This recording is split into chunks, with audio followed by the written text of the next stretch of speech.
Good morning, everybody. Welcome to the Overview and Scrutiny Management Committee, today the 9th of May. Item 1, introduction and membership of the Overview and Scrutiny Management Committee.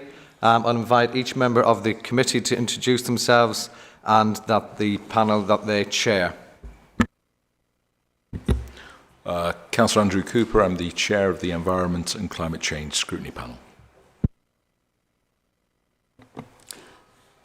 Councillor Jo Lawson, I'm Chair of Health and Adult Social Care. Councillor Zarina Amin, I'm Chair of Growth and Regeneration Scrutiny Panel. Thank you. And we have apologies from Councillor Ali. Item 2, minutes of the meeting on the 4th of April 2025. These are submitted for approval as a correct record. I would like to move that. Could we have a show of hands, please? Thank you. It is approved. And just to note that the Corporate Peer Challenge Action Plan was approved by Cabinet on the 8th of April and noted by Council on the 23rd of April. The feedback from this committee was reported to these bodies. The additional information in relation to the Parks and Green Spaces team has been provided to members as requested. Item 3, interest to any member of any interest to disclose. If not, complete the relevant form. Item 4, admission of the public. This is a meeting open to the public and has been webcast live. The recording will also be available to view after the meeting via the Council's website. All items will be considered in public session. Item 5, deputations and petitions. No petitions or deputations have been received. Item 6, public question time. No questions have been received. Item 7, Strategic Intelligence Assessment and Kirklees Communities Partnership Plan. I'd like to introduce and welcome Councillor Amanda Pinnock, the portfolio holder, who will introduce this item and those who are speaking on the item. Thank you. Morning, Chair. Morning, everyone in the room. So just to introduce everyone who's here in terms of the team as well as the panel as well. So my name's Councillor Amanda Pinnock and I'm Chair of the Community Safety Partnership. I have Jill Greenfield with me, who's Service Director. She's to my left, of Communities. Sarah Mitchell, Head of Service, Communities. I have Dale Gardner, who's the District Commander of the Fire Service. Liz Cusack, Community Highway Service. Chris Walsh, Safer Kirklees. James Griffiths, District Commander for Kirklees Police. And Jackie Thurker, I think it is. Thika, thank you. Data Intelligence. That's who we have with us today. So I'll launch straight into the introduction, if that's okay, Chair. Thank you. So the purpose then of this report is to provide an update on our Strategic Intelligence Assessment and Communities Plan, which is overseen by the Communities Board. I'd like to thank officers for putting together this detailed and comprehensive report that we have today in front of us. As portfolio holder for communities and chair of the Community Safety Partnership, I'm pleased to see the good work that's taking place with our key partners. The intelligence and data tells us where the issues are and what we are doing right, and areas where we need more focus and the direction of travel. Getting this right is not just the Council's business, it's everyone's business because it impacts all communities and areas within Kirklees. This is why it's important to get the formula right. To get to the heart of the issues, we need to use all the resources available to understand the impact on our communities, individuals, businesses and services within Kirklees. Once we understand the root causes, we can then work towards responding appropriately and effectively, and then work towards early intervention and prevention. Ideally, we want to tackle crime, antisocial behaviour and community safety from the outset, addressing them from the earliest opportunity and find the most effective and sustainable solution. Success is not just about stopping crime and antisocial behaviour for it to start up again in 6 to 12 months' time. What we need is something that's robust and intervention so that it's effective and sustainable long term. So how then do we identify priority areas? These are the important areas that we need to focus on to achieve the outcomes we want to see. Chair, we rely on intelligence and in-depth data from a wide range of sources, and this information then allows us to set our priorities, which are highlighted in the body of the report that's in front of the panel today. The key to all of this, though, is partnership working. Partners sharing their knowledge, experience and expertise, and that is our strength, where we have a common goal to make sure that Kirklees is a safer place to live, work and play. Chair, just to summarise then, the 3 Ps, which is up there for everyone to see, are key to achieving the community's goal, community board goal and successes. Partnership working with our partners and stakeholders, we have shared ambition, shared intelligence, we have a variety of skills around the table, and we have a trusted relationship and mutual respect. Our common goal is to make sure that Kirklees is a safe place, a place we can all be proud of. In relation to prevention then, Chair, prevention of crime and antisocial behaviour is the ultimate goal. But to achieve this, we need to fully understand the issues and the root causes. It is only then that once we understand that, we're able to work towards a solution that's sustainable. And finally, priorities, Chair. As a board, we need to identify our priorities. It needs to be evidence-led, with intelligence and data to back that up. These priorities should dictate where we put our resources, whether it's people or finance. So that's particularly important. So, Chair, I'll end there just by saying that we welcome any feedback from the panel today, and that feedback and that information which is obtained today will be taken to our next Communities Board to help us to set future priorities. And I'll stop there, Chair. Thank you. Okay, thank you, Councillor Pinnock. What we're going to present now is a high-level summary of the annual refresh. So this is a look back, but we're also asking, as we're looking back, for your help in how we move forward over the next period and set the new priorities.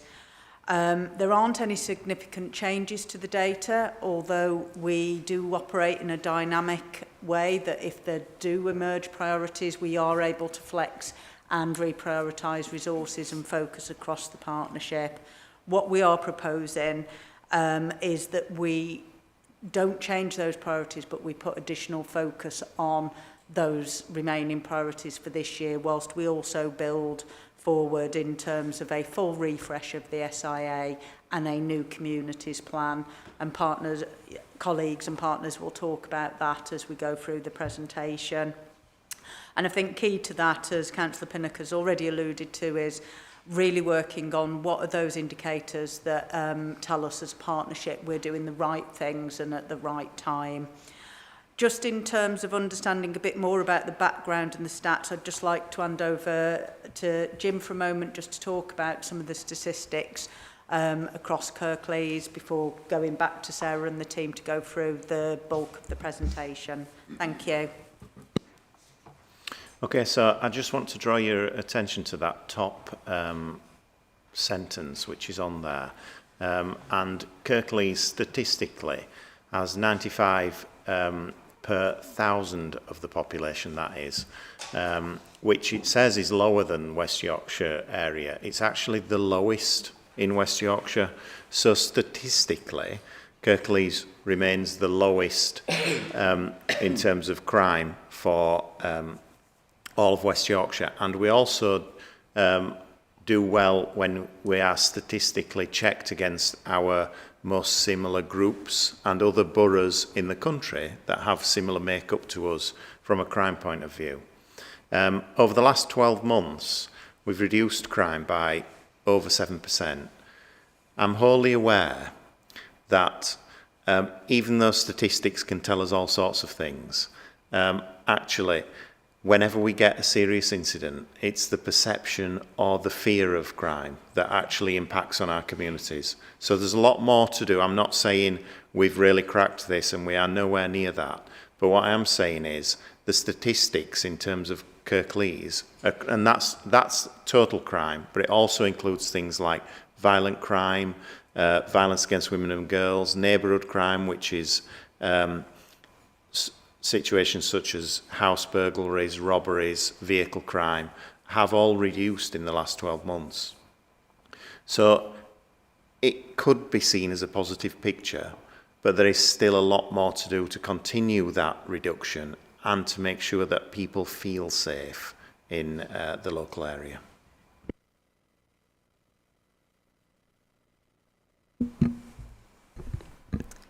I'm just going to give you a really high-level overview of the data that's already in the report. I'm not going to go into detail around that. So on this slide here, you will see the overview of the Community Safety Partnership Plan as is. We have 4 key pillars in the partnership plan: tackling violence, abuse and exploitation, reducing antisocial behaviour and neighbourhood crime, building resilient and inclusive communities, and reducing risk. So those 4 key areas are remaining, and what we have within those key areas are all remaining as priorities. There is no change, as Jill explained. And as Jill explained, what we're going to be doing is having a priority focus in more areas where we feel we need to do more working together, raise more awareness, do more to prevent, and do more to increase confidence. So those areas are the ones that have the diamond next to them.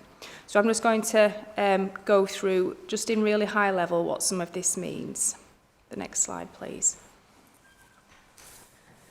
And as Jill has said, what we will be doing, this data just takes us to a certain point in 2024-2025. We're doing a lot of work to improve our performance measures. So the box and each of the different key areas, such as VOG, serious violence, every single area has now developed their performance measures that we're going to be reviewing every 3 months. So what we present today may change in 3 months for partnerships, as things may go up or go down. So we're just going to flex based on the information.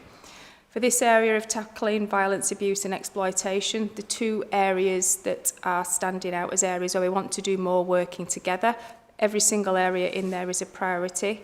We're going to continue to do partnership work across them all, but the 2 areas are domestic abuse and violence against women and girls.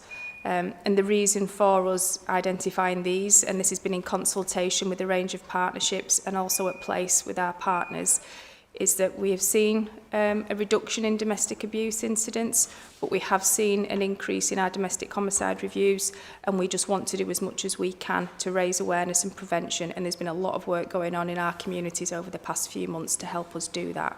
Violence against women and girls, yes, we have seen an increase in violence against women and girls, but as a partnership and working with the police, we do feel that this is in part due to the confidence and support and awareness around what and where to report, but we completely recognise that there is more work to do. For serious violence, we have significant infrastructure and structures in place and governance arrangements with our partners, and that will remain, and this will remain a priority for us. But at the moment, under this area, domestic abuse and violence against women and girls are the ones where we're going to up the work that we do as a partnership. We go on to the next slide for me. Reducing antisocial behaviour and neighbourhood crime. So antisocial behaviour, from the feedback from our partners and based on information and data which you can see in the report that you've got, this is going to remain as it was last year as a significant partnership priority, and this is due to the impact antisocial behaviour can have on communities. So we want to do more to make sure that we listen and want to do more as a partnership with regards to how we respond in communities and working in our town centres as well. We have seen some increases in antisocial behaviour in relation to environmental. There's been an increase in incidents of reports, but we do have feedback from partners that this is also in relation to how people can now report, but also what we're terming kind of the man in the van, social media, people coming and picking up refuse from people's homes and disposing of that inappropriately. For neighbourhood crime, as Jim has alluded to, this is still a priority for us, and there is work that takes place in neighbourhoods with our neighbourhood policing teams, day in, day out. It's a priority, but the one in this area is antisocial behaviour that we're going to be focusing on more so. Next slide, please. When we did the consultation around the plan this year, and do our priorities remain the same? Is there anything that needs to come in, drop out? Is there anything that we need more of a focus on? The feedback was this whole area needs to be in focus for our whole partnership, for the board and all the partnerships and meetings that sit underneath that. So we're going to have a stronger focus, even more than we do now, on making sure that our partners and our communities understand what a community tension is and how to report. Increasing confidence in hate crime and reporting, working alongside our communities, preventing extremism, Migration, it always will remain important with regards to understanding how things are in the district, and ensuring that working with our partners we have inclusion front and centre of the work that we always do. So that whole area is going to be a partnership focus for the next 12 months. Just on the last slide, Sheila, if you move on just on the summary, then I'll quickly finish on my slides. So reducing risk, everything in here is a priority, so road safety, water safety, drugs and alcohol, reducing reoffending.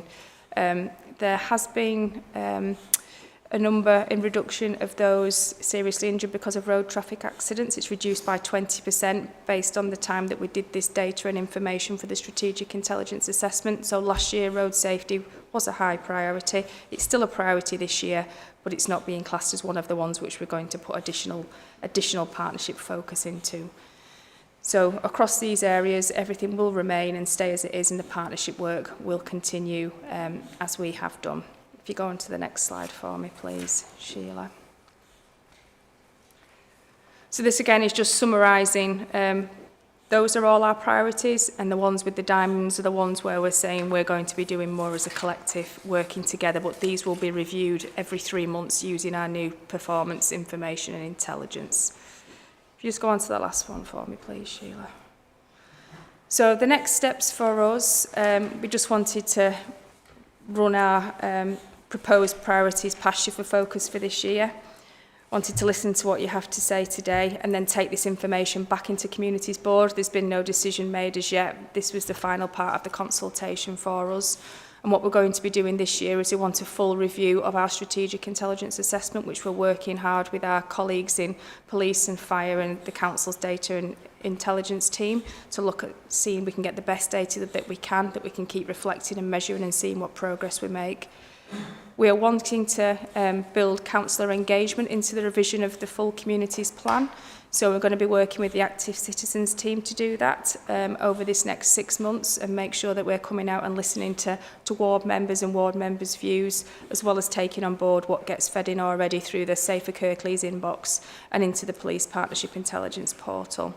And then we'd like to return to yourselves late this year with what we've found and whether the changes are to the plan or whether a number of these things do actually remain the same. So we just welcome your feedback today, please, that we've presented. Thank you all very much for the presentation, your inputs. Any questions or comments from members? Councillor Cooper. Sure, and thanks for the presentation. Really appreciate it. A few things. Modern day slavery, I know it's not a priority in here, but it is a huge concern, I think. What I'd be interested to know is, I mean, people, asylum seekers must be really at risk because they're not allowed to work, and so as such they're open to exploitation. And I'm just wondering what we can do, or what is being done to identify people who might be at risk and warn them effectively, and so that's an area that I think I'd be interested in, because unscrupulous people will try to exploit them. So on the environmental issues, none of us are surprised about the increased amount of fly tipping. Anybody who's doing casework in their wards will know that it's exploding at the moment, the amount of rubbish and stuff that's being thrown out there, and it's out of control.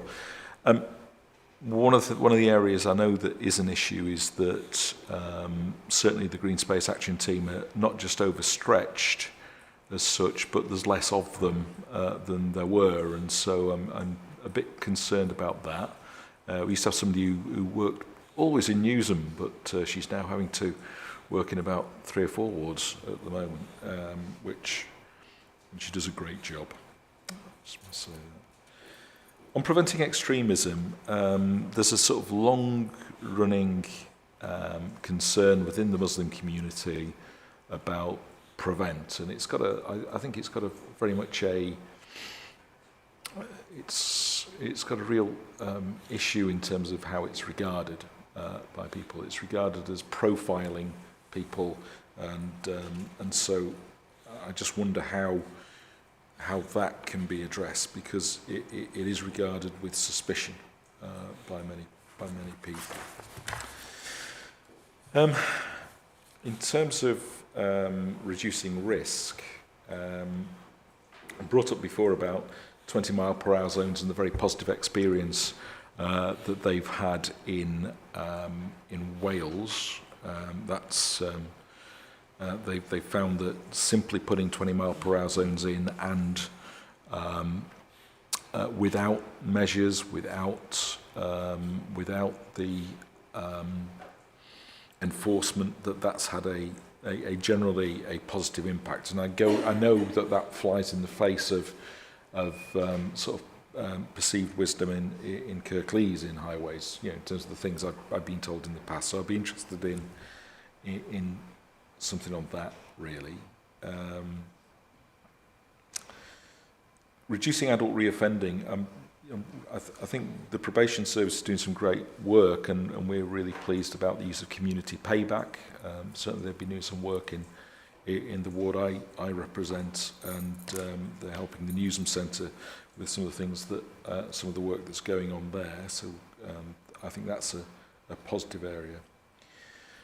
So first-time entrance into the criminal justice system.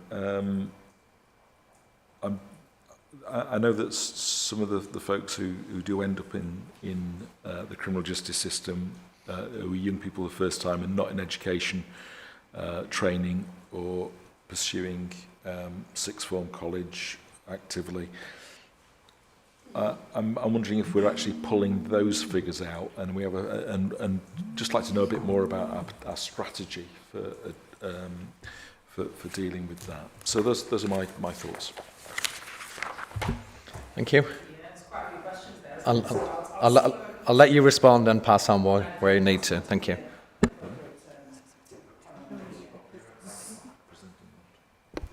Thank you. There's quite a few questions there, so I'll pass it over to my appropriate colleague. So the migration one, can I pass it over to Sarah?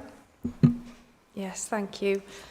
So we do a lot of work with our partners around asylum seekers and people seeking sanctuary and welcome into the district. So a lot of the work that we do, and we have done previously, is working with the asylum accommodation provider, which is an organisation called MEAS.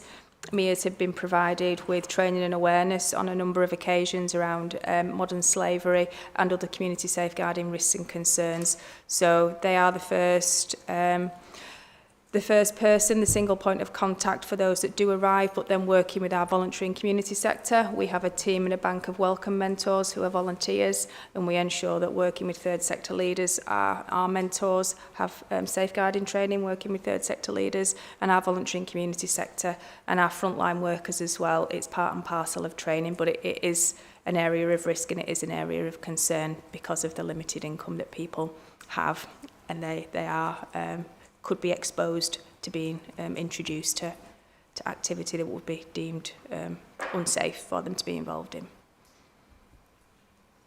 Thank you. The next one around environmental and the Green Space Action Team. I understand what you're saying there about fly tipping, and actually my personal experience is there is a lot of work that's happening to resolve the issue of fly tipping. I've been walking all week, and actually today I've seen a real difference in terms of fly tipping, the roads being cleaned, so on and so forth. I'm not sure if anybody else has noticed today, but not just my ward, but actually in the town centre, a lot more work is being done. In relation to the Green Space Action Team, it isn't something that I can respond to in relation to this particular meeting, but I can certainly try and get you some answers as to the position in terms of the future. The prevent in relation to extremism, I think I'll hand it over to Sarah in relation to Thank you. that. So working with the prevent team, we have a wider way to engage and work alongside our communities. So the prevent team is only a very, very small resource that's Home Office funded. What we do with the prevent team is we work alongside existing frontline workers there is a package of training and awareness that's available. So it's about how we can have keeping communities safe and community safeguarding at the front of everybody's mind, of which prevent is one, and preventing people becoming involved in that. So we're trying to have conversations in communities about reducing risk and harm from individuals, peoples and families. So we do a lot of work, and there will be continuing work to do around engagement with our faith and belief organisations, and these will involve discussions and awareness raising on a range of things, of which one is prevent, and will be a part of that. So it is front and centre of what we do, but we completely understand the point that you've raised around community suspicion around that, but front and centre is around protecting people from being involved in something that can be very harmful and detrimental. The next question about reducing risk, I didn't quite get the question. I wasn't sure if it's a question or a comment more than anything else. Can you just repeat it for me, please?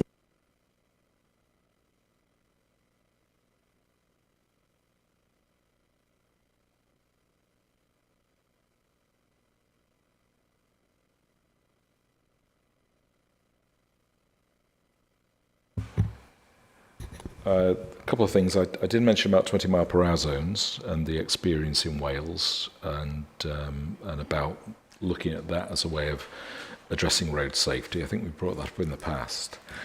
The other things I mentioned were about looking at first-time offenders and whether we have a particular strategy for people not in education, training of skills. Okay, thank you. So I wonder if my colleague Liz Cusack could respond to his comments about risk in relation to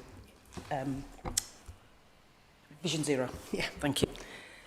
So it's, the Wales experience, there's a lot of information coming out from Wales at the moment about their experience around 20s. Obviously, they put a blanket 20 mile an hour as a speed limit for all their roads, and they've sort of paddled back from that.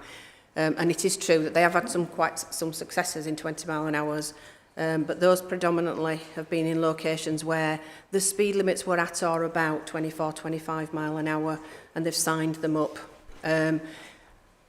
as 20 mile an hour, and yeah, they are successful they have been successful, and because the speeds were there or thereabouts previously. So we're watching and waiting for further research as it's coming out. Calderdale have done very similar, Leeds have done very similar, and again the reviews are mixed. Some are successful and some aren't when they sign them up, and it depends on where your starting point is, as always. We've preferred to target locations rather than blanket approach, because it's expensive. 20 mile an hour, put signs. It seems simple, but they're expensive to do. You've got the orders, but then you've got a whole host of 20 mile an hour signs that you have to put up on entry, on exit, and repeaters in between. So it's not a very quick, simple, and cheap solution to doing anything. So we've chosen in the past to focus our attention on specific locations that need the attention in priority order, rather than a blanket approach. 20 miles an hour are not off the table. We use 20 mile an hour. We recently reviewed all our current 20 mile an hour, and with the exception of one, all of them have had a reduction in speed, and the speeds are at or about 20 miles an hour. And casualties, if there were any casualties in those locations, casualties either reduced in severity or reduced completely. So we do use 20s. We use them where we think it's the best solution in the toolkit that we have around road safety. But we are looking that there's more to come.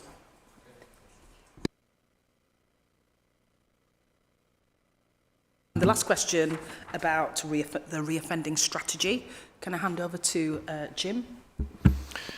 Yeah, the first-time entrance into the criminal justice system is looked at in the Youth Justice Board, and we've got quite a comprehensive approach to first-time entrance. In fact, there's a subgroup that looks specifically at that, which takes into account all those not into education or training as well. So I feel like we are we understand the problem, and the youth justice teams that work with those young people do a good job in diversion away from reoffending.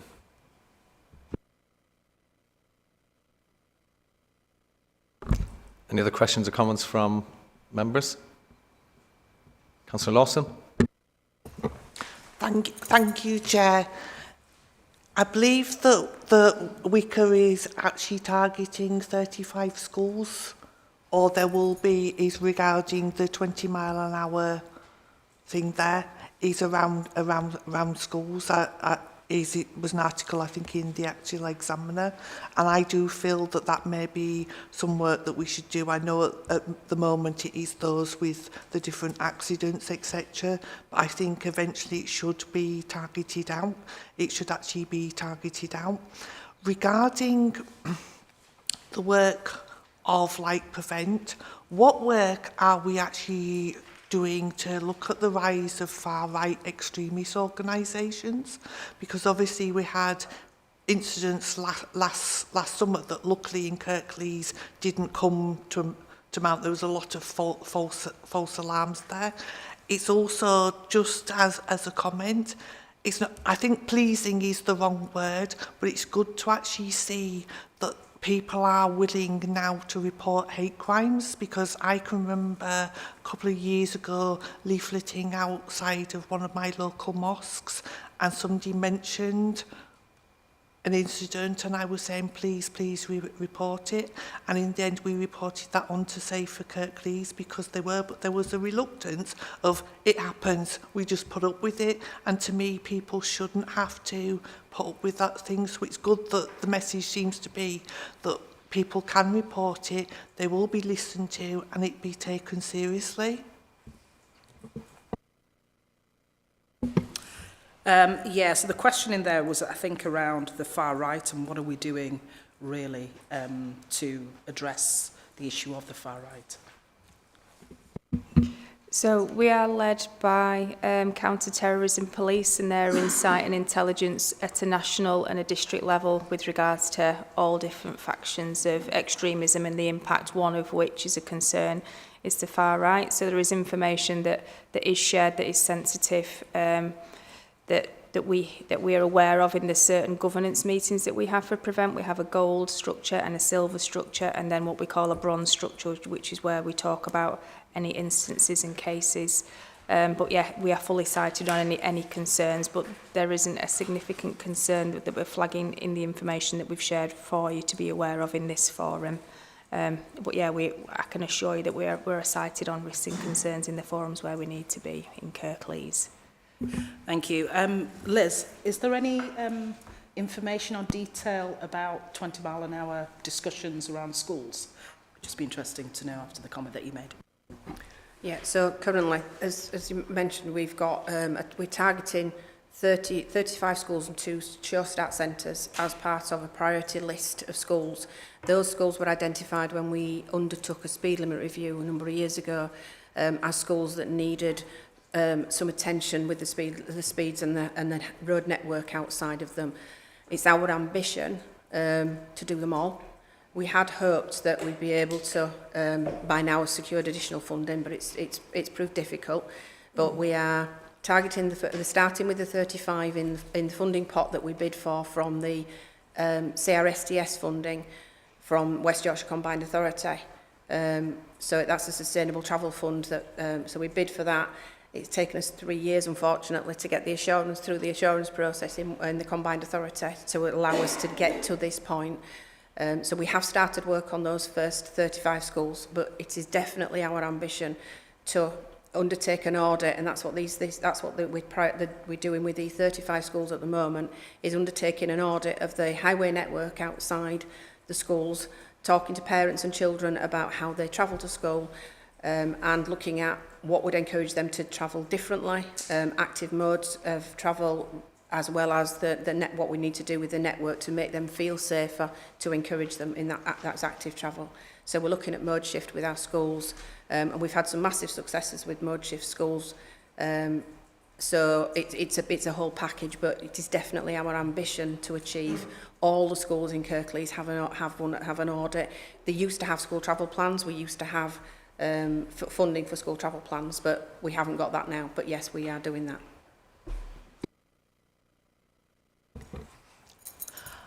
Thank you. That's good to know with regarding what is on the schools, and I know locally that there are issues around the schools up on Dryclough Road, but it's actually quite pleasing to note that the police are also going in there to do work regarding sort of parking and we've done a lot of work as councillors going to school meetings to talk about how children get to school, and sometimes is if you can get if a child's telling a parent, well, actually we could park here or we could walk, I think it sometimes come across better than sort of another letter from school kind of thing. So it is good to see, and especially around with the 20-mile-an-hour zones in the actual schools.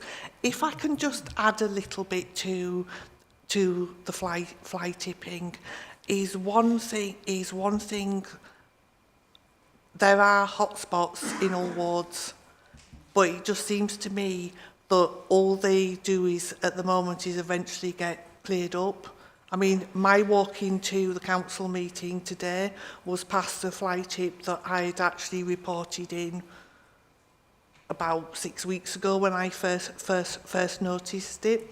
But we need to be doing more sort of covert sort of things with CCTV cameras and everything. And that is having been told with the latest hotspot in my ward that no, we can't take any more, we're not taking any cameras away, we're not taking any more requests. We are just going to be chasing a vicious circle unless you can actually get it where people are, that it's known that if they are actually caught doing it, and there is a way to actually catch them, people just carry on, unfortunately. Can I just respond to that very quickly? I think you've raised a really good point there, and that is something that will be happening with cameras. But I think there's also, and I know it's a little bit outside this meeting, there's also something around education. As councillors, we need to be educating our residents or approaching our residents about what they're doing and the impact and the implications of fly tipping. So I agree with what you're saying, but I think it needs to be more of a two-pronged approach. What are we doing as well as councillors to speak to residents about the impact of fly tipping, how it impacts on the area, how it makes us feel about where we live and work. So that's outside this meeting, and I know you've sort of opened up that discussion and that debate, but maybe we could have that outside this room at a later stage. Councillor Main. Thank you for your presentation and the information. I think from my perspective, I haven't seen in here any reference to gang crime. I appreciate there's overlap, but some areas are more of a hotspot than others. I know there are several initiatives that are taking place in the area, such as the Clear Build programme through the police, but it's not in here, so it's a little bit disappointing. Thank you, that's a fair point. I'll let my colleague Sarah respond. So the section in here that would be in relation to crime, gangs, organised crime would become under serious violence. So it's inbuilt into that section on there. So that's kind of how we term gangs, young people, older people that may be involved in networks. So it is in the first section of the report with just a high level overview of the work that does take place across the district. The same with other key areas that we've got. We have a really strong, robust structure in place around serious violence, which is organised crime, urban street crime, gangs, and we have a gold structure, a silver structure, and again a bronze one. And within that, known groups or known organisations are looked at an operational level, and then plans are in place at a strategic level for the district, working hand in hand with the police and fire and other partners on that, including health. So we do have all that infrastructure in place. There's a weekly meeting that takes place which is called the Violence Hub. So any incidents or any issues that get looked at every week on a weekly basis. Partners are continually working together on this key area, and Jim may want to come in and add a little bit more context to that, but it's a significant priority for us.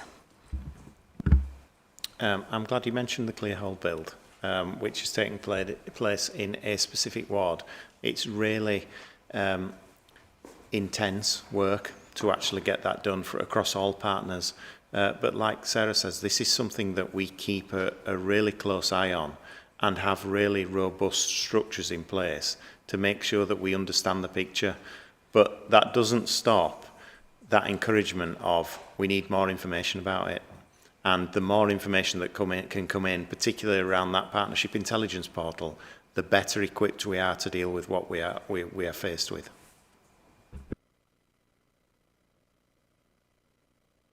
Any other questions or comments from members? If I could just ask on reducing risk, road safety, developing the Vision Zero board, looking for a little bit more information about how this is progressing, what the aims and objectives are, what we're looking to try and achieve. And I'd be interested to know an update from partners, how they feel it's going, so from the police and fire also, on the Vision Zero. Thank you. Should we start with Liz? And then move over to Jim and then Dale.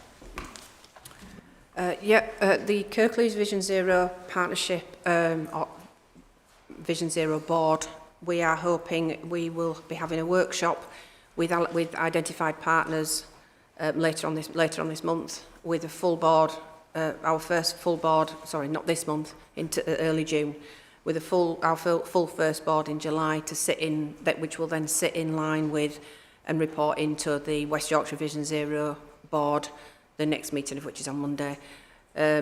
So the priorities, the current, we do have a partnership, we do have a road safety partnership currently, and that will become the delivery group that works to the Vision Zero board, and the partners sort of around the table we'll have that strategic we'll get the strategic direction from the board.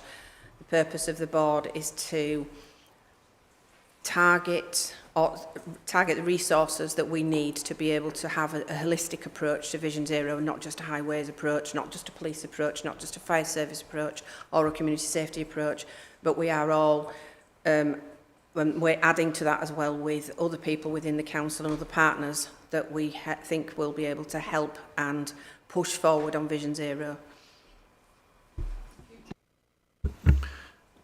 So we do a lot of enforcement around roads policing, which does make an impact, but it's not the only answer. But when you look at the statistics, and I've just brought them up, the number of road traffic collisions with an injury peaked in September of 2023, and since then in Kirklees it has been coming down, and that is because of the work that has gone on across the partnership. There is definitely still a lot more work to do, and that's the work that Liz has just talked about in getting that strategic overview for everywhere. But we do work closely with the West Yorkshire Partnership to make sure that we get what we need from them, and the key areas are highlighted. Yeah, just echoing, excuse me, Liz and Jim's comments. I think we did have the Kirklees Road Safety Partnership. This just aligns us more with the structure across the service and other councils. And I think the work that we're doing, as Jim said, is kind of across the board really. The education part falls on the sort of the partnership for us to get into the colleges and schools, and the enforcement, and I think it just aligns us all so that we're just not working in isolation. Thank you. I think it's to be welcomed, the joined up working and the aim of the Vision Zero. The council have, I suppose, historically taken a view of more reactionary work to road traffic issues, often looking at statistics in order to make any amendments or any changes. Do we think that's a positive way of trying to achieve our Vision Zero objectives of not trying to prevent, but just reacting and not taking that proactive approach to looking at where we can prevent instead of just reacting and trying to get a set number of road traffic collisions, casualties, before we actually do something?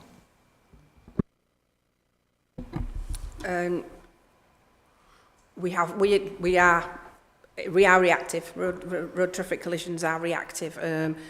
We would love to be able to be in a position to be preventing every collision that could possibly happen, but the nature of that's not always. Sorry, but is that not the Vision Zero objective? Preventing, that's the Vision Zero objective, that's the Vision Zero ambition, but that's why it has to be Vision Zero. That has to be a collective approach, and that collective approach is not just the council and its partners, but it's every individual driver. Every individual driver has to take responsibility. Every individual pedestrian has to take their responsibility. There's only so much we can do from an engineering point of view. There is only so much we can do from an education point of view. So the ambition is to prevent, but we're preventing future occurrences in those locations where the intelligence tells us there is a greater risk.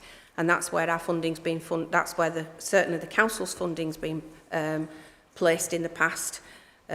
We've looked at the intelligence and looked at where the greatest risk is to prevent further incidents at those high-risk locations before we're able to go to a location where there may be a risk, but that risk is lower than those locations where currently the evidence suggests there's a greater risk.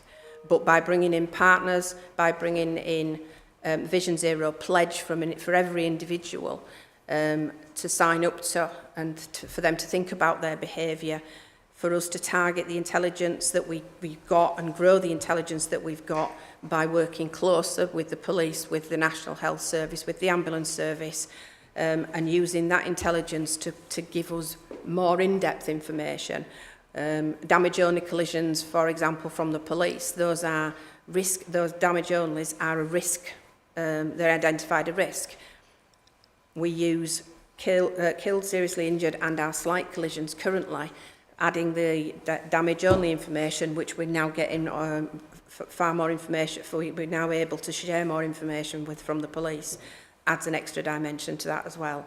So the aim is to prevent by 2040 all future road deaths and serious injuries, life-changing injuries. We're on a downward trajectory. This, like 2024, we were below the projected target for that 2040 vision. So if we can up our game by working better together under the Vision Zero ethos, then hopefully we will be on track and make it there.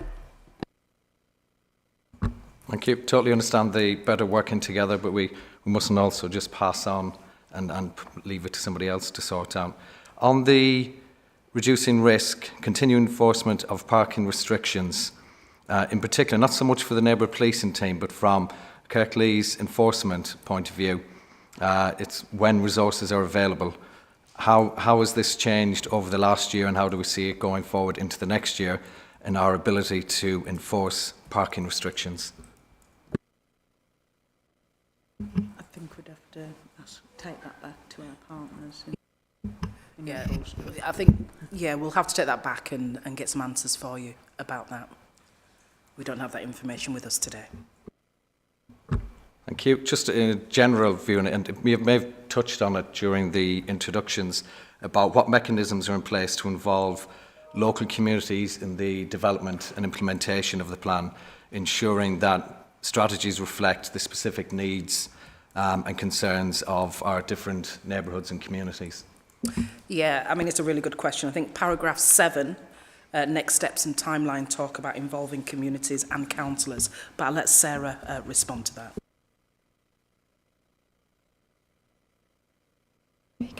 So the plan over the next 6 to 8 months is to work alongside councillors first as our local community leaders. So we will be working with the Active Citizen team and having ward meetings with ward members to bring out information and insight that we've got, to listen to concerns that ward members have and the voices that you hear in communities week in, week out, to start to look at what that means for each individual ward to feed into the plan this year. With regards to wider community involvement, we are going to be working alongside, again, the Active Citizen team, using the place-based standard work that has taken place and work that will be planned to take place over the next year. We'll be working with the Police and Crime Commissioner. There's a new perception survey that's going to be happening across West Yorkshire. Of this, some will come into the Kirklees district, so we'll have perception information from that. We have our frontline workers in key teams that are out day in, day out, and they feed back insight and information to us. So when the time is right to do so, there will be some simple information that we're asking for insight and feedback on that will help shape some understanding and learning about how communities feel about being safe, how communities feel about reporting, because the data and the insight is one thing, but how communities feel and their perceptions of things is another. And then we work alongside third sector leaders and their networks and infrastructure that they've got. So we're hoping to have a rounded offer of how we're going to really listen to how councillors and communities feel over this next 6 to 8 months as far as we can.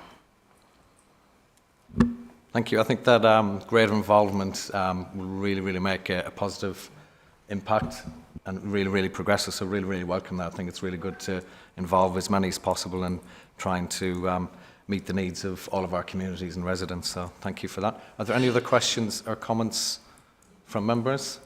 No?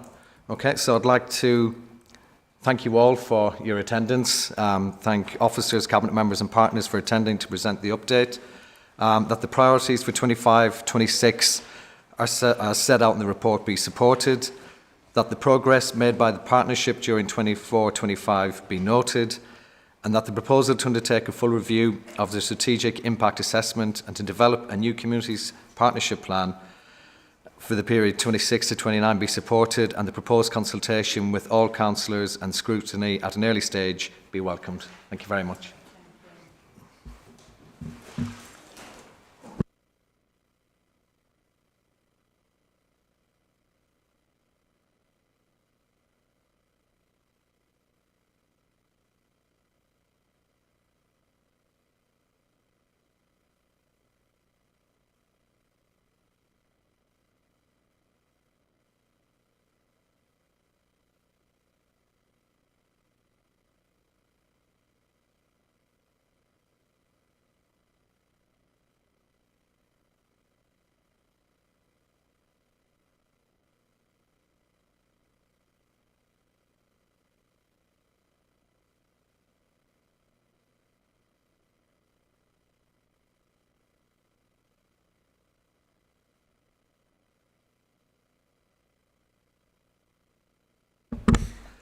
Thank you. Item 8 is the Armed Forces Covenant update. So we've got Councillor Addy responsible for this portfolio.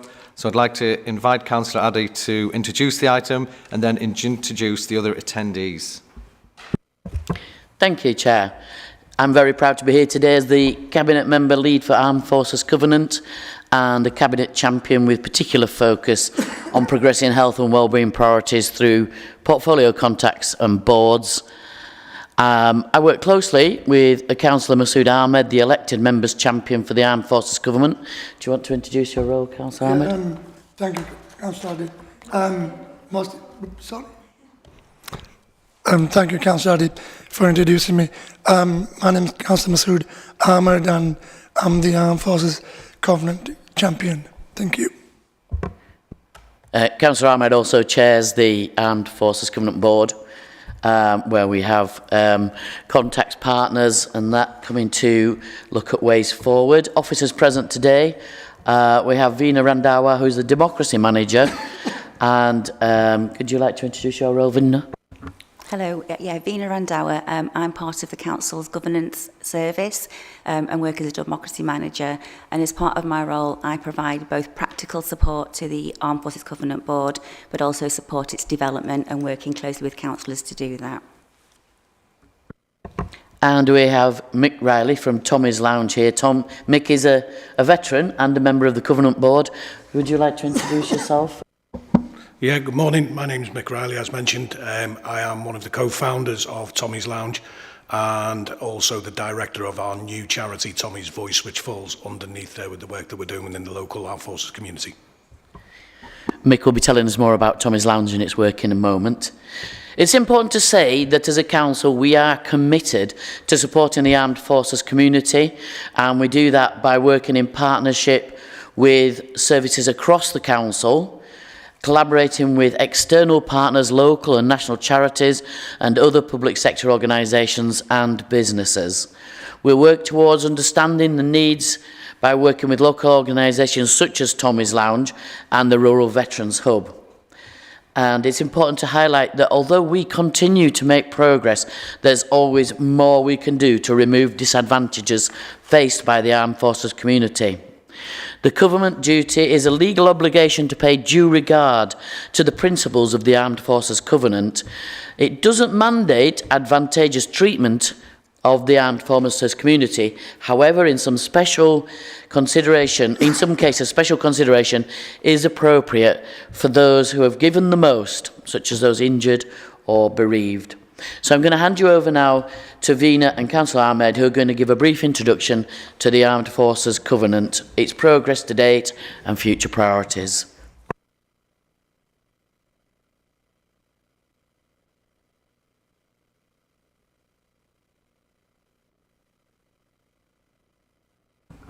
So I'm going to start with the slides. I'm going to give a brief background to the Armed Forces Covenant and the duty, and also talk about the Kirklees approach. And then I'm going to hand over to Councillor Ahmed, who will talk about some of the progress and also our future priorities. So start with the first slide. Yeah, okay. So the Armed Forces Covenant is a promise made by the nation to ensure that those who serve or who have served in the armed forces and their families are treated fairly and with respect.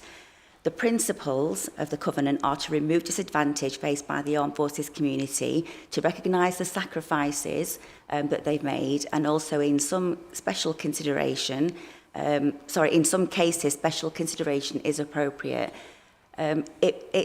The Covenant can be signed by many organisations, whether it's businesses, charitable organisations, local authorities, and also public sector organisations.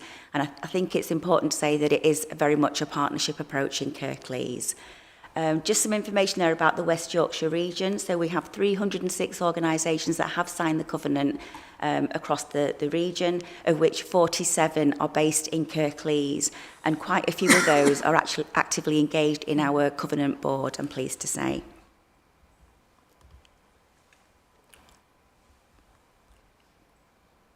I don't know why it's not moving on. Okay, so the Covenant duty, it's a legal obligation on certain public bodies to pay due regard to the principles of the Armed Forces Covenant when exercising specific functions. And those key functions apply to areas such as healthcare, education and housing. These are the three areas specifically the government has said that there still needs to be some further work done to remove disadvantage. So in terms of healthcare, it's about timely access to medical services for the armed forces community. In terms of education, it's very much about supporting the educational needs of service children, and housing is about providing adequate housing and support for service families. The duty does not mandate advantageous treatment of the armed forces community, but it does require that public bodies pay due consideration to the unique challenges faced by the armed forces community and integrate the Covenant principles into their policies and practices where appropriate. In terms of the principles, they're very much about removing disadvantage, recognising unique obligations and considerations, and also special consideration where appropriate. In terms of Kirklees, we signed the Covenant in June 2012, and then we signed it again in July 2017 with cross-party support and also support alongside our partners, both military, charities, West Yorkshire Police and third sector leaders. And as part of our commitment, we established a Armed Forces Covenant board, and that encourages collaboration between a range of partners, and that's very much about understanding needs and information that we hold collectively, but also about looking at how we support our community as a collective group of people. So our board involves both council representatives, as well as the Ministry of Defence, statutory providers, military charities, and also locally based charities and voluntary groups. As I say, it's very much about a collaboration and partnership approach. As part of our commitment, we have a cabinet member who acts as a champion for the Armed Forces Covenant. We also have an elected member champion, both here today, who chairs the Covenant board and liaises with a cabinet member champion around health issues, and also to report on progress. There's myself and Joan Bartholomew who provide officer support to the Covenant. And we have the board that comprises of relevant council services and also key partners. We have an action plan that we've developed by working collaboratively with our partners, so it's been co-produced, and it includes both our priorities and partner priorities. One of the things that we do regularly is connect with colleagues across both West Yorkshire and also the wider region to share and exchange good practice and attend regional and national good practice events and forums. So one of the things that we do is participate in the Defence Employer Recognition Scheme, and we have done from the start. There are 3 levels with that: bronze, silver and gold, and we have achieved silver, and we have been described as a strong silver. Our ambition is to achieve gold, which we're working towards next year, hopefully. What we've done internally is we've updated our council report writing guidance, so it does now include reference to the armed forces, so consideration is given when developing policy and also making decisions. And also members of the armed forces are included as a protected group in our inclusion and diversity policy. We now have 4 different e-learning programmes on the Armed Forces Covenant for staff, and that's available through the Council's My Learning platform. And the 4 are an introduction to the Armed Forces Covenant, one which is for frontline staff, one which is for health staff, and one which is for housing staff. We have a number of Armed Forces friendly policies within the Council, so reservists can take additional paid leave to complete their annual training camp. And also we have a guaranteed interview scheme for veterans that meet the essential criteria. Just want to emphasise that's not about guaranteeing jobs. If they meet the criteria, it guarantees them an interview. I wanted to just make that clear. Before I hand over to Councillor Ahmed, there's just a couple of updates from the last time that we attended the Covenant meeting. Firstly, it's just to note the work that we've undertaken to engage with our NHS colleagues. As part of our Covenant board, all trusts are now involved as partners and attend regularly. And we've also done quite a lot of work working with our GP practices across the region as well. The e-learning was mentioned last time we came. At that point, we had 1 e-learning. We've now got 4. They've just all been updated in February, and we have 25 staff that have done the training since it was uploaded in February, and we're working with our colleagues in learning and organisational development to get information out through the intranet to encourage more staff to undertake that training. There's been quite a lot of work done with Housing Solutions, who now have updated their processes to ensure that veteran status is considered at every stage of the assessment, so there's been improvements in that process.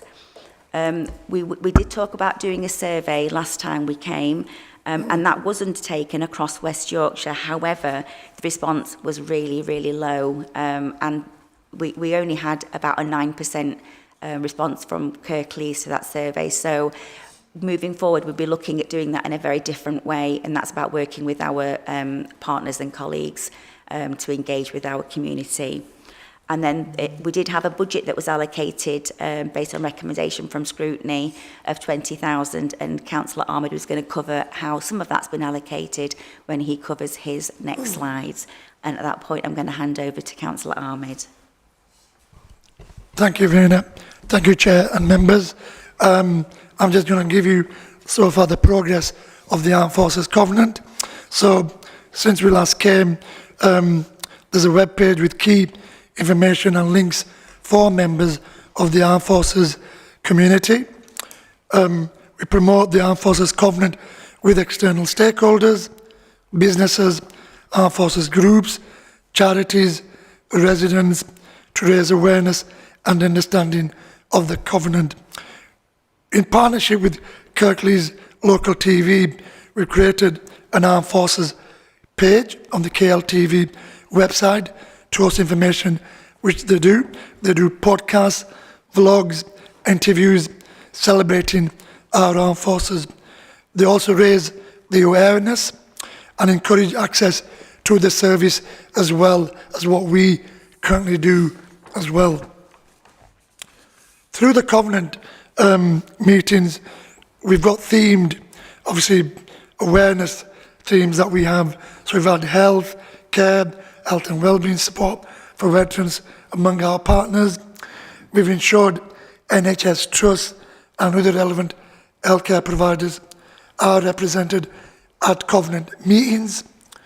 We worked with the Royal College of General Practitioners to hold an event attended by 37 representatives from 28 GP practices about becoming a veteran-friendly accredited practice. I just want to highlight in regards to that particular theme, we're the only Covenant board that's had that many representatives and GP signed compared to others in the whole of West Yorkshire, and that was echoed by those that came and presented that as well. So it really shows the work that we're doing with the board. We've ensured that information on the service with regards to pupil premium is circulated to schools annually so they can identify students from an armed forces background and offer a tailored support. So we have somebody from education always there talking about those issues and needs. And we've held an employment-themed Covenant board meeting, resulting in a closer working partnership with Forces Employment Charity, followed by meetings with the Council's Business and Skills team and the Forces Employment Charity to encourage employment for veterans within that area. Attended business networks and forums, again to raise awareness of the Covenant and champion the value of the veterans. And I'm pleased obviously Mick's here today to talk about what we do. Reservists, family members in work by encouraging local businesses to also engage with the employee recognition scheme, again, which is something that Vina highlighted earlier on. Forces family jobs and career transition partnerships. Support to local military charities who are actively engaged in Covenant meetings. The Council regularly funds and supports Remembrance Day, Armed Forces activities and events. So like Vina just mentioned, again thank you to Scrutiny, the Covenant funding has been awarded.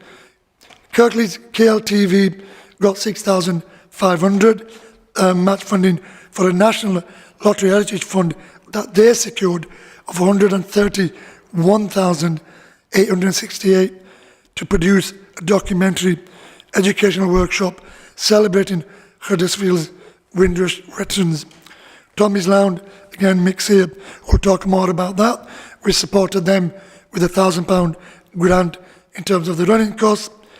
KLTV to produce a series of podcasts, vlogs, case studies and platform to raise awareness of the Covenant, and which they have been doing, and they will be coming to our next Covenant board meeting on the 20th of May to talk more about that and the role and what they've been doing. So we're going to get a glimpse of how they've been getting on.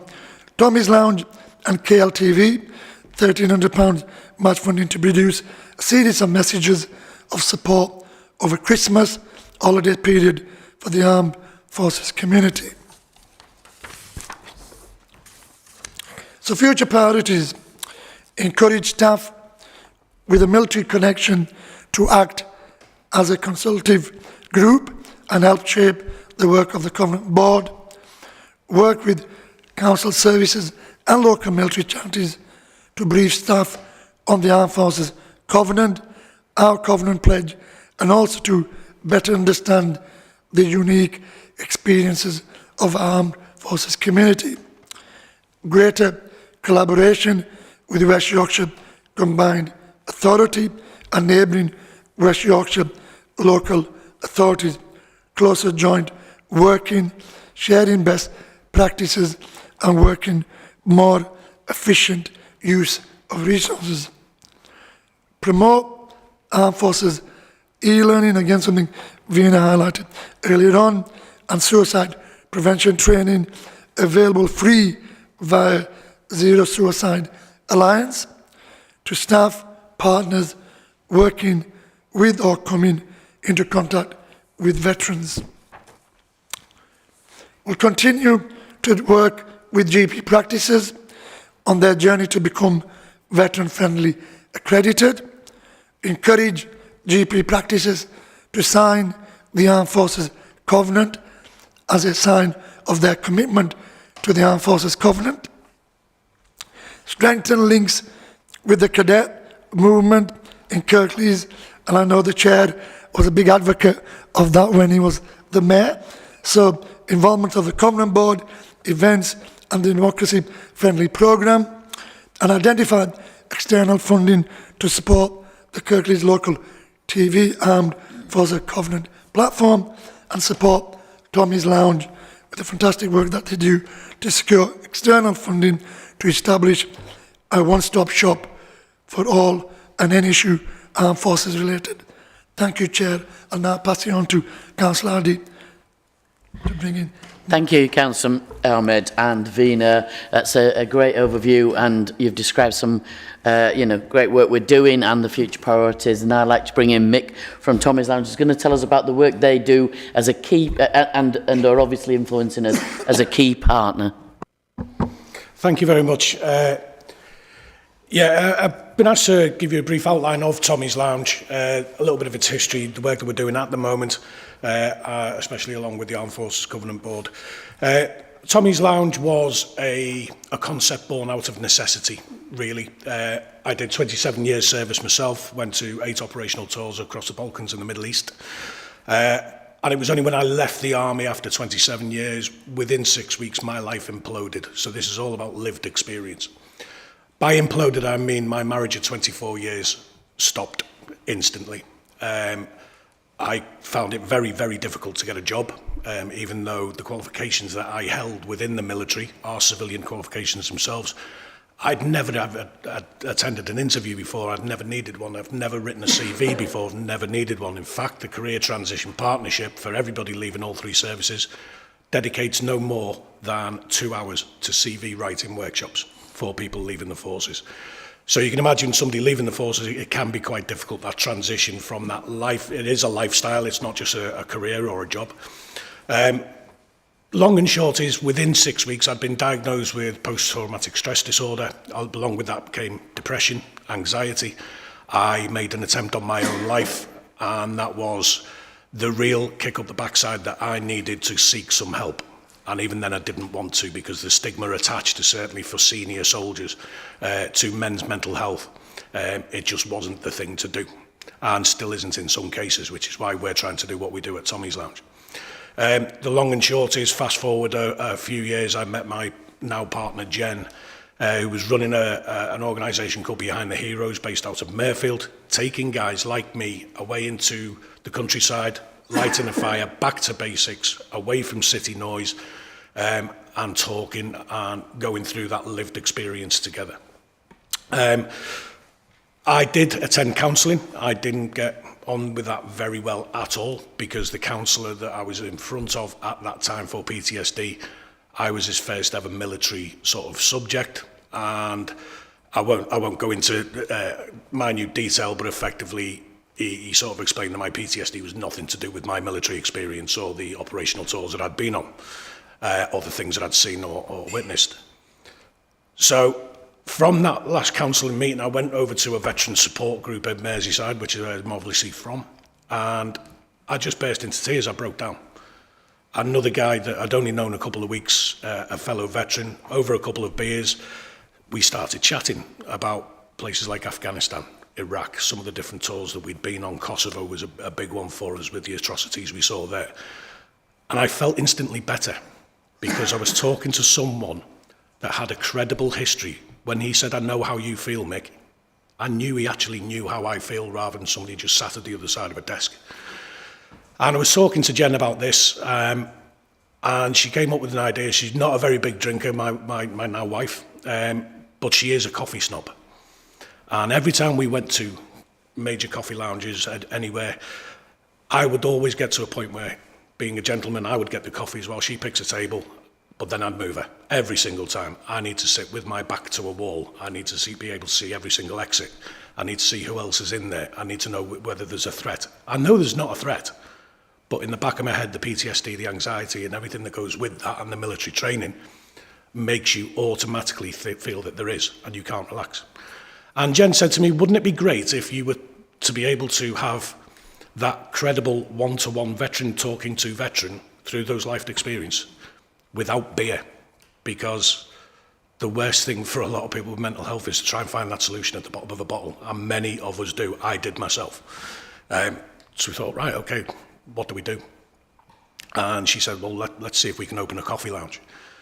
So I went away, we funded it personally, so I went away, got some personal bank loans. We identified a place just outside the train station in Station Street, and Tommy's Lounge was born, whereby even the coffee itself is made for us bespoke by a veteran who left the military and did a number of courses. We sampled loads of different ones of his coffee and mixed certain things, and that's created the Tommy Brew. So even that is a talking point for people when they come in. We adorned the walls with loads of memorabilia. Obviously, when we first opened up, it was World According to Mick, so it was things like my old maps, plaques, things like that all on the walls. And as more and more veterans came in and sort of looked at these things, they started bringing things of their own. And now it is literally like a living history museum. But each one of those is what we call a talking point. A perfect case study was an older gentleman came in, saw one of my maps that I used in Iraq in 2003, signed by my section up on the wall in a frame. And he was just looking at it, and he said, I know that place, that's Basra. And from the back of the room, somebody piped up and said, how do you know it? Oh, I was there in 2003. Well, you know. 4 minutes later, you got two complete strangers that have never met each other before, talking about their experiences during the Iraq War in 2003 in the same places, and they remembered the same incidents and all that kind of stuff. A few years later, swapping numbers, we've just achieved two men who have never spoken about their experiences before, now talking about things that they haven't even told their own families. And that's the way Tommy's Lounge works. It's the peer-to-peer support side of life. Guys and girls talking to guys and girls who have been there, seen it, done it, got the scars to prove it. We have a number of trustees on board, especially with the charity side of life now.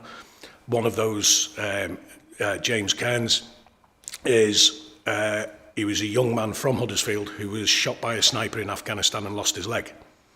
So just having James in there, having a breakfast, somebody comes in feeling a bit low, we sort of look at James, strike up that conversation. Again, we are attacking men's health through the Armed Forces community, one coffee at a time, as we put it.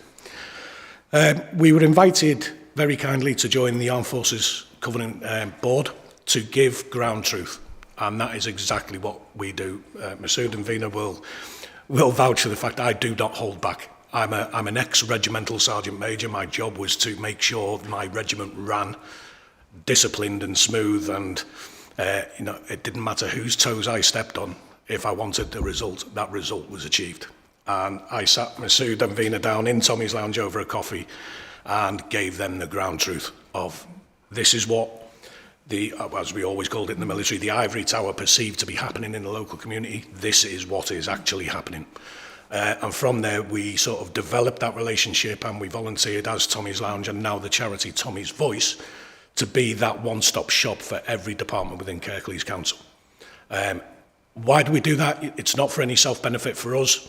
We see so many veterans coming through the doors with real major issues, coupled with the fact that they are possibly suffering from mental health issues, PTSD, anxiety and depression. The last thing they need is to be trying to navigate the bureaucracy of a council system for the first time ever. As I said, some of these individuals have never had an interview in their life. Employment becomes an issue. Some of these individuals have never written a CV. Again, employment.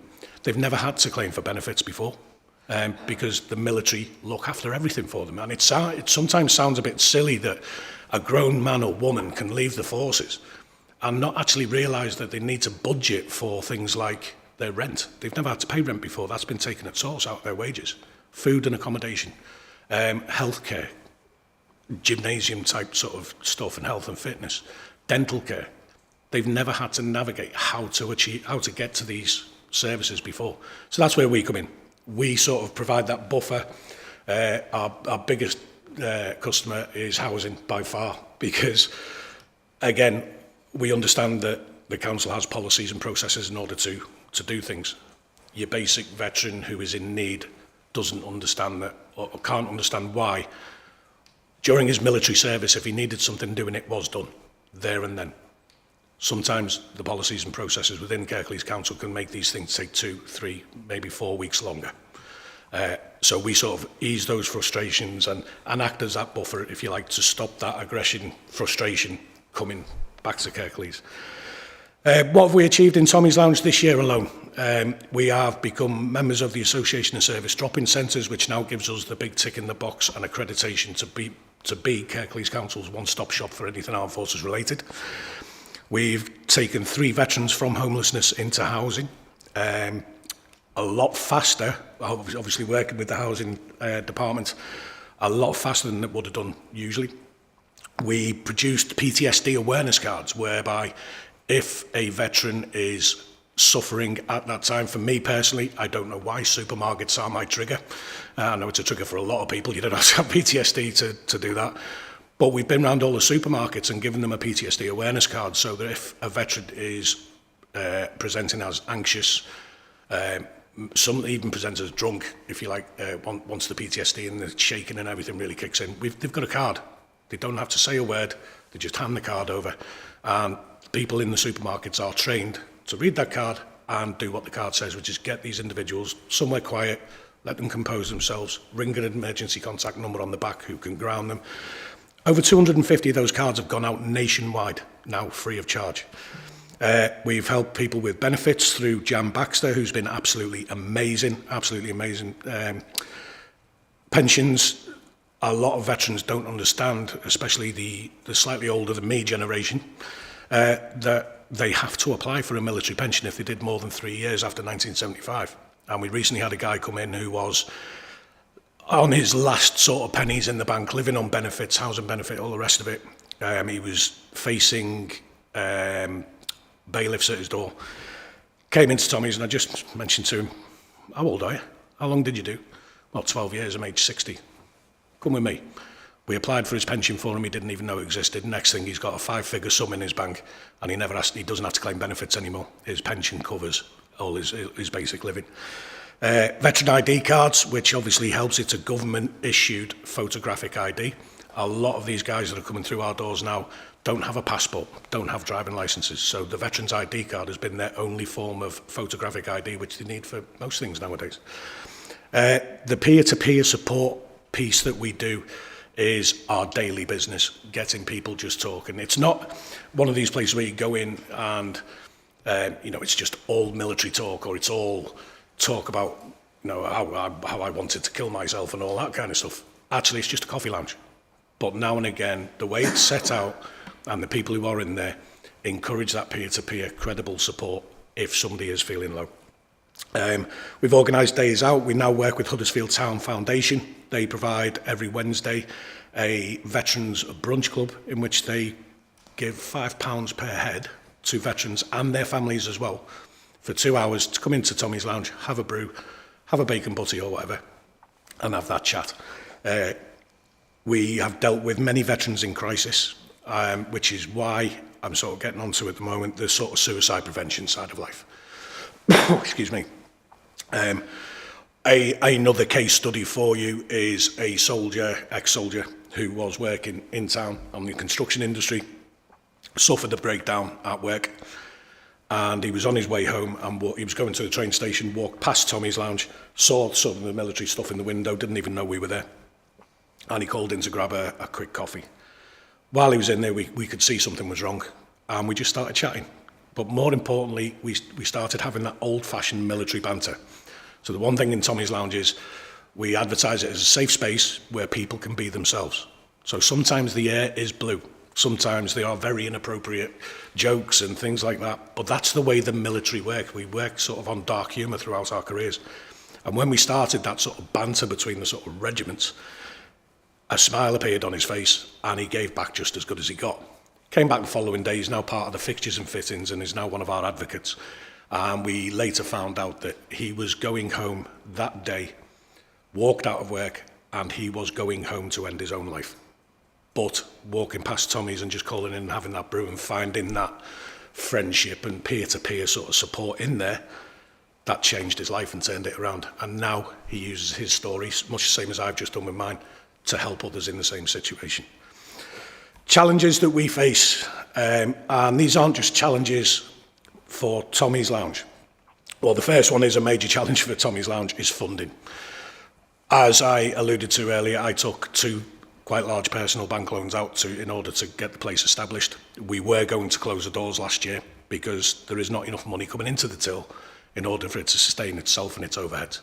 So that has been self-funded for the last 2.5 years. That funding has basically run out. I have pretty much myself, my wife and my mother-in-law who works in there have pretty much bankrupted ourselves to the point where we are right now. So funding is an issue, a real issue. We need to find, and it's not massive amounts. It really isn't massive amounts. £12,000 keeps those doors open for a year. So when we see, and I won't name them, some of the bigger national charities who receive donations of say £10,000, they don't even notice that's gone into their bank. You'd be lucky to even get a letter of recognition for a donation of that kind of size. Whereas with the local small community sort of companies and charities, that £10,000 could keep our doors open for a year. That's what the message we try and get through to people. So yeah, that is a massive one for us, is funding, the rent and the overheads. All of the other challenges really come as part of the Armed Forces Covenant Board, along with us.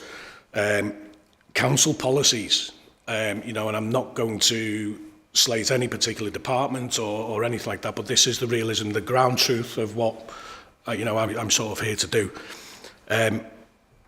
We had a veteran, a pensioner, just started receiving his state pension, which knocked his housing benefit off, and he didn't realise it was happening. Next thing we know, from a private landlord, he's being made homeless because a landlord wanted to sell the property. Through the no-fault evictions, he couldn't get rid of his tenant, and he thought, perfect opportunity. It was approaching Christmas time, so not a lot we could do with many people away on holidays. So between ourselves and another national charity, Helping Homeless Veterans UK, we got him into a hotel to cover him for the Christmas period and New Year. When he presented to the council, when he presented to find out if we could get some temporary accommodation for him, they said, well, where are you living at the moment? I've been put into a hotel by a national charity. Well, you're not homeless then. When you leave the hotel, then you become homeless, then we can help you. Which I think is absolutely ridiculous. That we had a 2-week period there where we could have put something in place ready for him leaving, rather than saying, go away and come back and see us when you're homeless again. That kind of thing. And as I said, the RSM in me always comes out and thinks, well, why? Well, that's policy. Brilliant. Who writes policy? Well, we do. Well, we've identified a flaw. Rewrite it.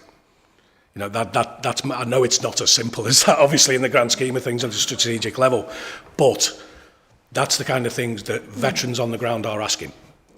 Why is this happening? And that's where we come in and sort of try and provide that buffer. Resources. There are 2 local authorities very close to here. I'm not going to name who they are absolute gold standard looking after their veterans. At a strategic level, Kirklees is doing it right. We've got everything in place in order to move forward, but it needs more resources. 2 of these local authorities actually employ people like me. I'm not saying give me a job. What I'm saying is this is gold-plated solution. And that individual is that one-stop shop within the council, being able to identify flaws in policies, departments, and all the rest of it. Things like, fantastic in different departments, we've got a veteran champion, obviously they all attend the board meetings. However, there's always a however, if somebody presents to a council office, then if they're a veteran, put them in front of the veterans champion. Don't have somebody who, and this was proven, I think, very recently with one of our housing sort of contacts. The individual was sent away again, and after a phone call, we got the housing veterans champion involved, sorted straight away. If that person had identified as a veteran at the ground level, put that individual in front of the Armed Forces champion who knows a little bit more about the nuances involved with working with the Armed Forces community.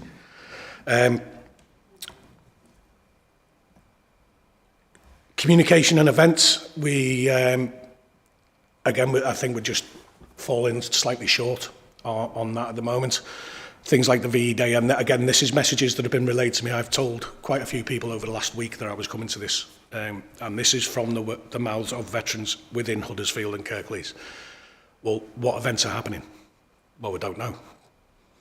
Well, am I invited? Don't know. Go on the Kirklees Council website, I can't find anything. Things like VE Day celebrations, Armed Forces Week is a prime example. We've been beating this drum for the last 2 years as Tommy's Lounge. Armed Forces Week, when I was in London as an RSM, part of my job was to be involved in the council flag raising ceremony. That was open for the public to come and watch that happening. A lot of the stuff that's happening in Kirklees and surrounding areas is closed doors by invite only. Well, a lot of the veterans out there would like to be dressed like this, watching that Armed Forces Day flag go up. Discounts happening in town, which have been organised by the local bid teams, and a parade on the Saturday, a bit of a party in the park type thing. Mayfield's doing it for VE Day, I believe, tomorrow, which we will be attending. But again, that's only come out very recently on social media. A lot of the veterans in our area have not got a clue what's happening day in, day out with the Armed Forces Covenant, which is why we're sort of championing Kirklees side from Tommy's Lounge, letting them know that actually there is a lot going on, but it's at that strategic level. As I said, we've got an absolutely fantastic sort of start. Well, not even a start established. We've got the Silver Award at the moment. We're definitely in with a good chance of getting the Gold Award. But what do we need? I think the one-stop shop. At the end of the day, if I cannot source the funding for Tommy's Lounge very, very soon, then there won't be a one-stop shop. And we're back to square one of veterans being out there on their own, not feeling like they've got somewhere to go. And, as I said, we've tried our absolute damnedest for the last 2 years now to keep the place open, but we are getting very close to being threatened to close those doors. With that one-stop shop, working with Kirklees Council and the Armed Forces Covenant Board, we have got every chance of hitting that Gold Award and more, and being like these two local authorities who are actually seen as the national place to go, if you like, of doing it exactly right. And that's pretty much all I've got for you at the moment. As I said, some of it isn't easy reading, but it is ground truth, and I'm not here to say things are absolutely perfect when sometimes they're not. Thank you very much, Mick. And as you can see, we have somebody on board that are working in partnership, will hold a mirror up to where we're at and where we need to work towards. There's nothing you can do more than that peer-to-peer shared experience thing, and then you can bring that to us and tell us, where we need to work harder, where we need to do more. We are working towards that support group within the council structure for those who are veterans within the council structure, and the training for staff to be able to put, as you say, put veterans in front of them. We're a work in progress. As I said before, we're a well, successful silver grade, but working towards that gold grade. There is one thing I do have to say, that we have the most fantastic officer working on this. You can't fault her dedication, and she does some excellent work. Clearly demonstrated in the number of GPs she was able to get on board to come. The 28 practices is unprecedented. Getting GPs to come and engage, it's hard. They haven't got time. So that was an important step forward.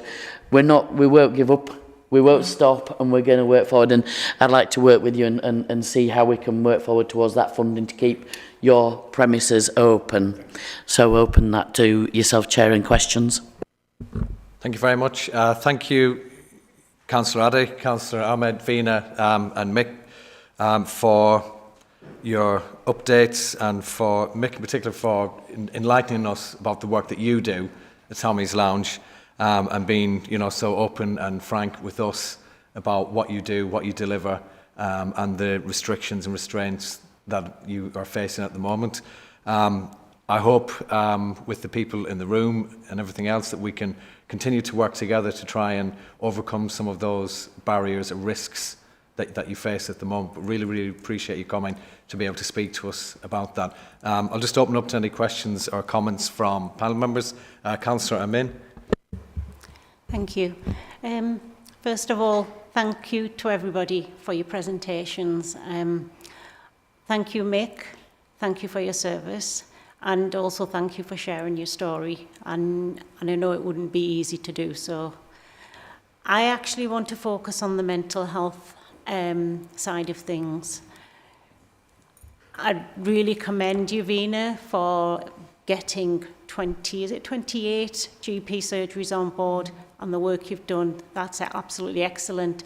I think it's great that you've got Tommy's Lounge and people are able to, veterans are able to come and share their stories and they've got somewhere to have that avenue. But then they also need to be able to deal with the PTSD side of things, because at the end of the day, they have to go home. They've got the support in place, but they need that little bit more so they can move forward. So my kind of question is around the NHS and the work that you've been doing, because waiting lists are like 18 months to 2 years from what I know. And I just hope that there's a kind of speedier process. Thank you. Obviously, I can't answer directly for the NHS. There are services available, but I think, as Mick's highlighted, some very bespoke things that could are really important. Where do you send people if they come to you? How do you help them, and what service do you put them into? As part of the Armed Forces Covenant Board, we work a lot with Project One as well, and we do have personal ties with Op Courage. So we are seen as a refer, even though you can self-refer on Op Courage through the NHS. If they come through us first, we have actual personal phone numbers of Op Courage practitioners within the local area, especially in Leeds, who will, at the drop of a hat, actually come down to Tommy's Lounge and sit with an individual who may be in crisis to not only, as you said, there are stupidly long waiting times, which is not the fault of anybody, really, but the contacts that we have, we tend to get them involved at a much earlier, faster level, especially in crisis.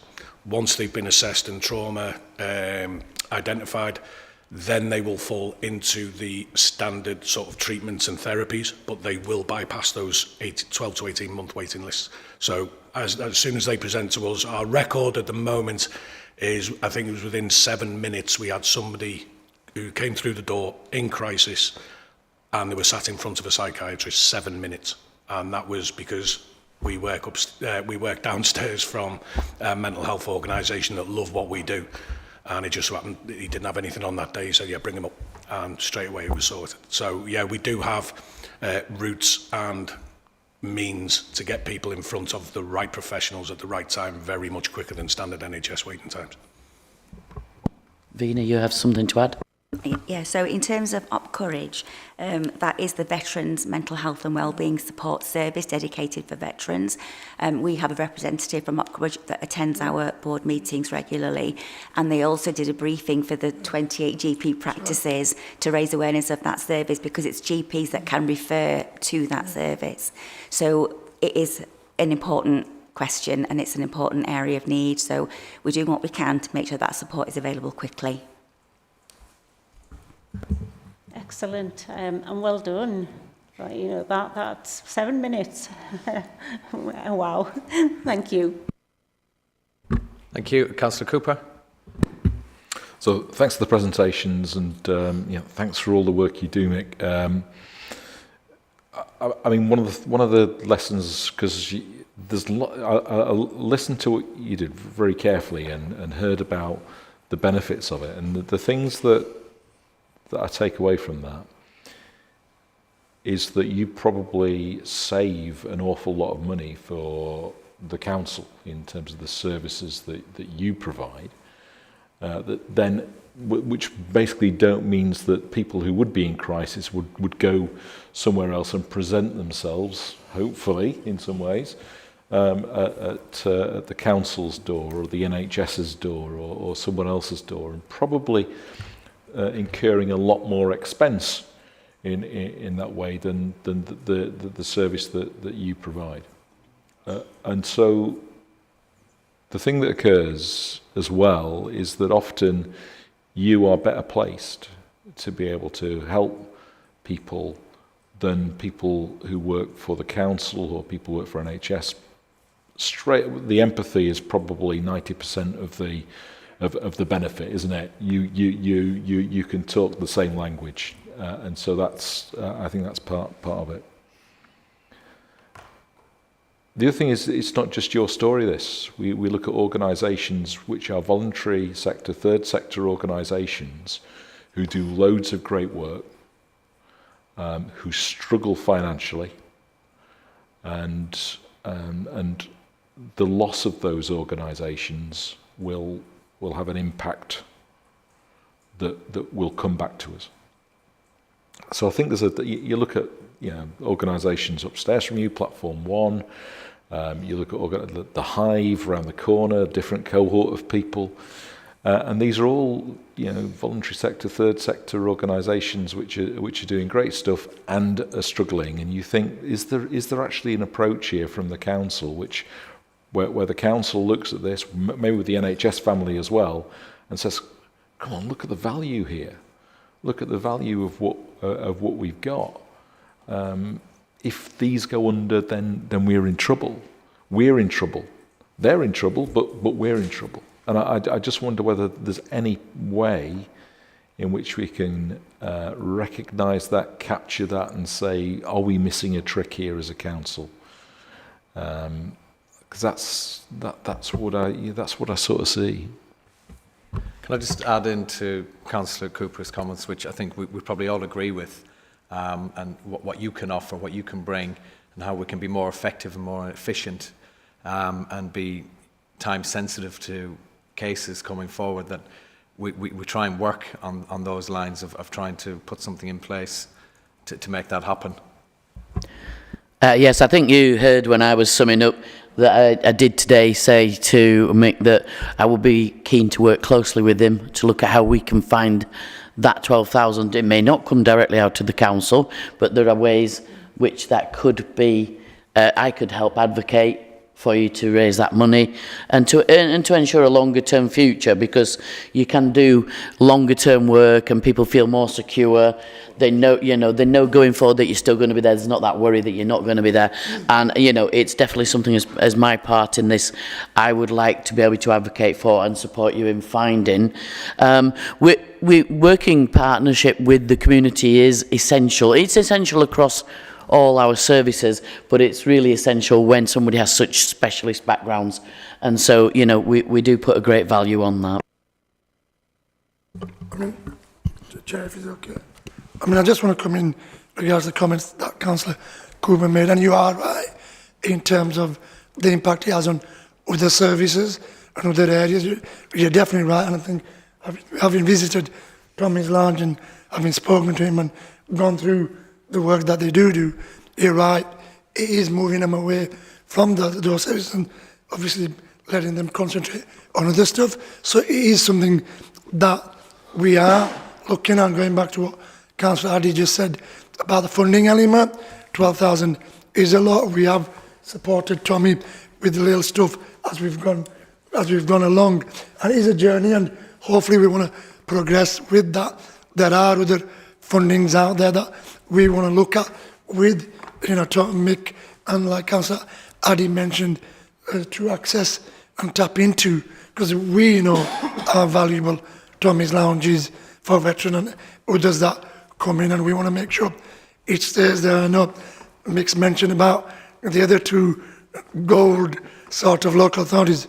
We want to be one of those authorities. Why should Mick have to speak to somebody in Leeds or anywhere else? We should be doing that here ourselves. Thank you, Chair. Just to add to that, in terms of funding, we're actually working on a funding bid as we speak. Yeah. Let's see how we get on with that, but we're going to hopefully try and get most of that finished today. Just in terms of another comment that was made by Mick about the housing service champion, the Armed Forces champion, and how when you got through to them, they understood the issues immediately and were able to address them. We've now got service champions in a number of services that we've been working closely with our council departments to identify those, and through them we're going to make sure that staff undertake the training, the Armed Forces Covenant training that's on our My Learning platform, so that they can understand some of the challenges and the needs better than they do currently, and ensure that support is there as quickly as possible. What we're also doing, which Mick has kindly offered to do, is to work with us to do some briefings for staff to really understand the lived experience, because you know we can do our updates, but until you actually hear you know how our armed forces community are having to deal with issues, you just don't understand some of the challenges. So he's offered to do that with us, working with our staff to really understand some of the challenges that they face, so we can respond quickly and better than we do currently as a council. Thank you. Councillor Lawson. Can I just say a big thanks to Mick for actually coming here today and sharing his actual story, what he'd gone through personally and what he's actually doing for other veterans within Kirklees. Is, as you rightly put, sometimes people don't understand when somebody else has been through what you've been through. You can get through to people better. When you've got a stranger that's doing textbook counselling, sometimes who doesn't have that empathy, it doesn't work. And it's as you rightly say, it's not just about the mental health support, it's about the support of having family members that have been in the service. They were, as you rightly say, they weren't used to paying all their bills and all various things like that. They left the service. It's been having somebody to give them the skills, as you say, about claiming pensions and things like that. And you obviously provide such a vital service on all different levels. And I am pleased to note that the council are looking at how to find the funding for you. Can I just ask, you are open to the public as well? Yes, absolutely, and we fully encourage members of the public to come in. Again, you know, I will only go off case studies. As I said, sometimes the air is blue in there and people are having this banter, you know, the RAF versus the Navy versus the Army, and then wives and friends of. And we had an older couple come in, and the air was slightly blue at the time with somebody taking the mick out of a Navy guy.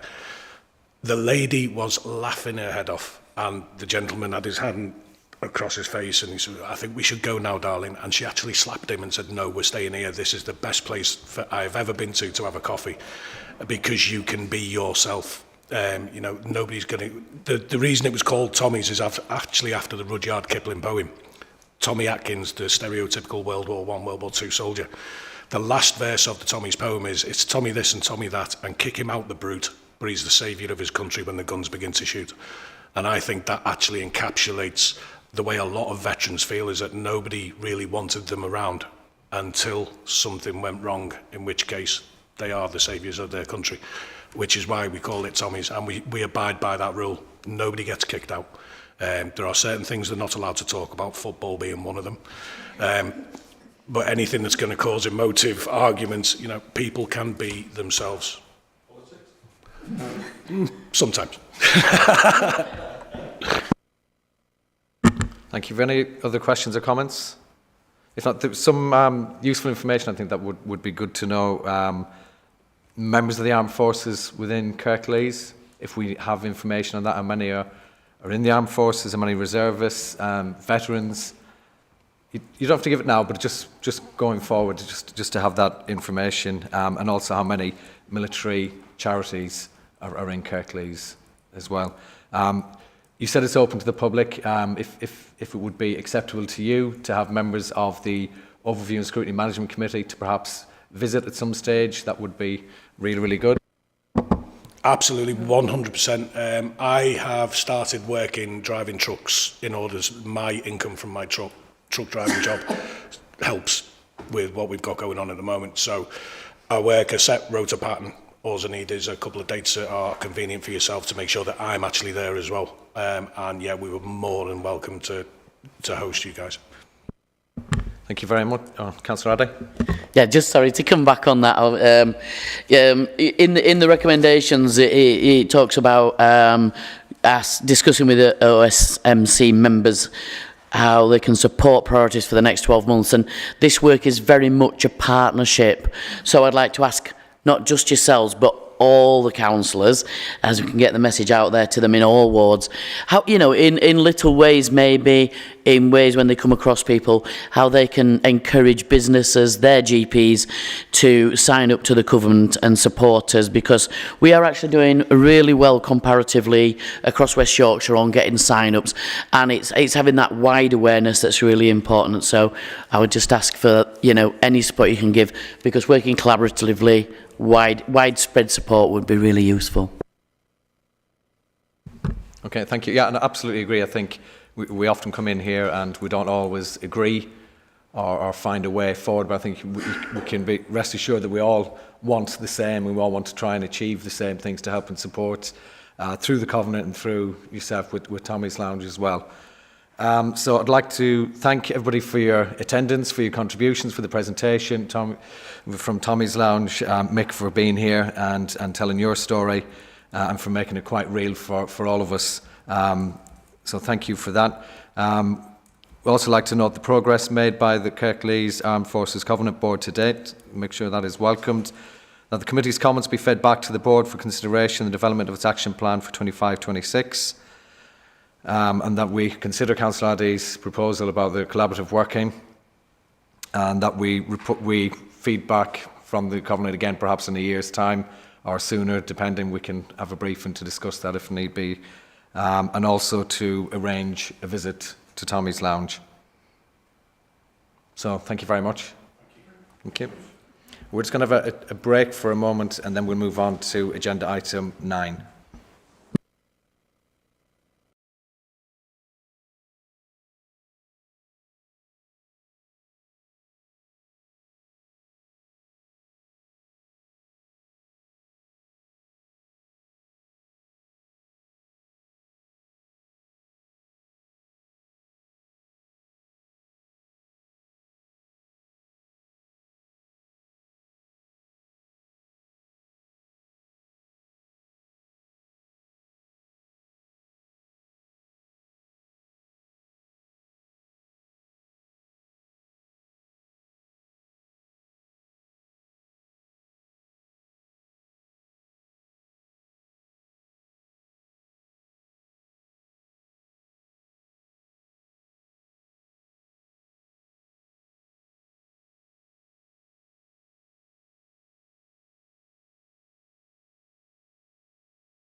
Thank you. So item 9, procurement update.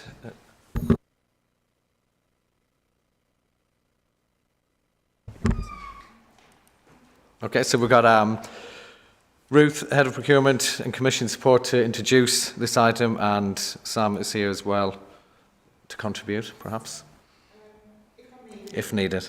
Thank you.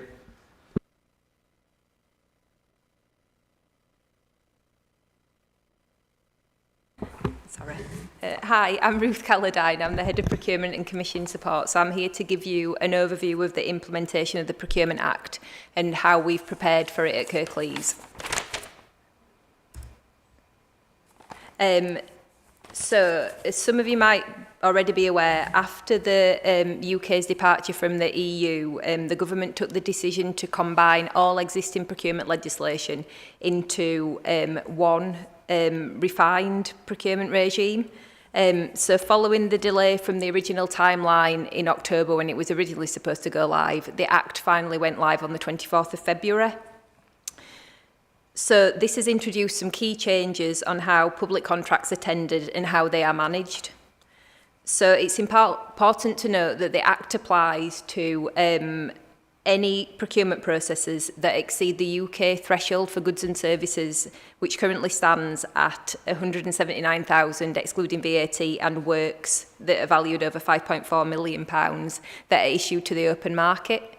Any contracts that were in place before the 24th of February will continue to be governed by the the previous legislation, and any new procurements undertaken under existing public sector framework agreements will continue to be governed by the previous legislation until the framework agreement is renewed. So I'll just provide a summary of some of the key changes that have come into force as a result of the Act. So one of the main changes is around the increased levels of transparency that have been put in place. So the council's now required to publish additional notices to communicate all of our procurement activities to the market at regular intervals throughout the life of the contract, whereas the previous procurement regime focused solely around the actual procurement process. The Act covers the whole procurement life cycle, right through from market engagement and publishing a pipeline notice, right through the procurement and contract management process, right through to the termination of the contract. Even if it ends upon expiry, we've got to tell the market that the contract has ended. Another change is around the procedures for competitive award. So the Act has simplified this. So under the previous legislation, we had 7 procedures to choose from when we're going out to market. Under the new regime, there are just 2. So there's the open procedure, which closely resembles the previous legislation, and the competitive flexible procedure, which will allow us to design our own procurement processes depending on what we're buying, what market we are engaging with, and the level of complexity. So we can choose to include stages such as shortlisting, where we only invite suppliers that have got the capability and capacity to deliver the requirement to bid, negotiation stages, and due diligence. So that would be a stage where we sit down with the supplier to confirm that they can actually deliver what they said they will do in the bid before we proceed to contract award. Another change is around record keeping. So this primarily focuses around conflict of interest of anyone involved in a procurement process throughout the life of the agreement, throughout the life of the contract. So we need to make sure that all members of the project team declare any personal or financial interests in any of the bidding organisations at key stages throughout the life of the contract. We've put a process in place to manage this, but we need to be getting declarations from anyone, so that could be people involved in drafting the specification, any consultants that we've brought in to assist with the process, people that are signing off business cases will need to declare if they've got any interests. I've already mentioned that the Act has got a focus around contract management, but a change that has come into effect is around the performance management of suppliers. So for contracts valued over £5 million, we now need to set key performance indicators to manage the supplier's performance, and on an annual basis we'll need to publish a report to communicate how the contract is performing. But that's just for contracts valued over £5 million. So there's been changes to our documentation. So the standstill letters have been replaced with assessment summaries, where the unsuccessful suppliers will get information on feedback on their bid and also the winning supplier's bid. And also the procurement specific questionnaire has had a refresh. So that is all of the suppliers' information will now be held on a central digital platform. So suppliers only have to complete it once when they're bidding for public sector contracts. Through the Act, there's a broader interpretation of value for money, which includes a requirement to include social value in award criteria. So social value refers to the additional economic, social and environmental benefits that can be delivered through procurement. So this could be around supporting local businesses and reducing environmental impact. So to reflect this, the term most economically advantageous tender or meet, as per the previous legislation, has been updated to most advantageous tender. This change emphasises the importance of considering social value alongside the cost and quality when evaluating tenders. And then the final change is around the drive for growth and opportunities. So for all of our procurement processes, regardless of value, there is now an onus on us to have regard to the barriers faced by small and medium-sized enterprises and voluntary community social enterprises when designing our procurement processes. So that could be talking to the market to make sure that they're set up to bid for our contracts, or maybe allotting a bigger requirement into smaller work packages so it's more attractive or more appropriate for smaller suppliers to bid for. So this slide covers the implementation activities that we've been undertaken. So we've been implementing the new regime since August last year. In that time, all of the procurement team staff have undertaken training with the Government Commercial College. So that's been, everyone has completed 10 modules of online training. Some of our staff have completed a more intensive deep dive training course with the Cabinet Office. And we've also been involved in communities of practice webinars that have been hosted by the Cabinet Office. The Council's now set up on the central digital platform, which will be used to advertise all of our procurement processes. Our template documents have been created to reflect the requirements of the new regime. Our tendering portal is now set up to deal with the new procurement regime. We've undertaken a high level of contract procedure rules, which will be going to full council later this month. And all leadership teams have been briefed. We've communicated the changes to council officers via the intranet and via attendance at team meetings, and we've communicated the changes to suppliers via information on the tendering portal in our procurement documents, and also via publishing messages via LinkedIn.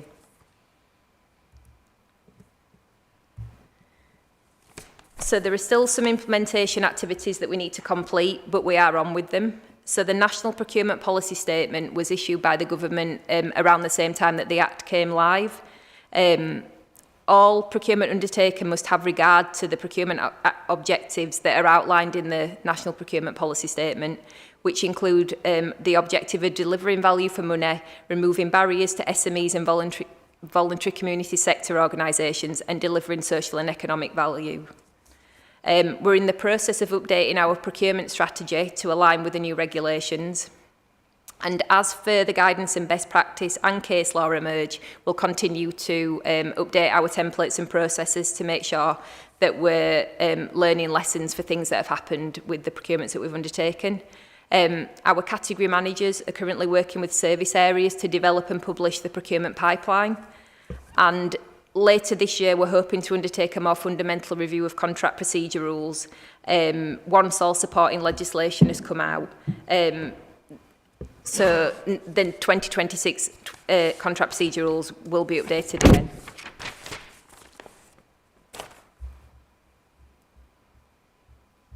So in terms of risks and mitigations, there are 4 risks that I've highlighted. So the first risk is about our staff capacity. So as I've outlined already, there is a higher focus around transparency for the new regime, and this could impact on all staff involved in procurement activities, because obviously contracts need to be managed effectively, especially high value contracts. And to ensure that we continue to comply with the Act, we're going to have to continue to monitor our capacity, which may lead to a request for additional staff to meet the increased workload if it's identified. So, and then the next risk is around contract management.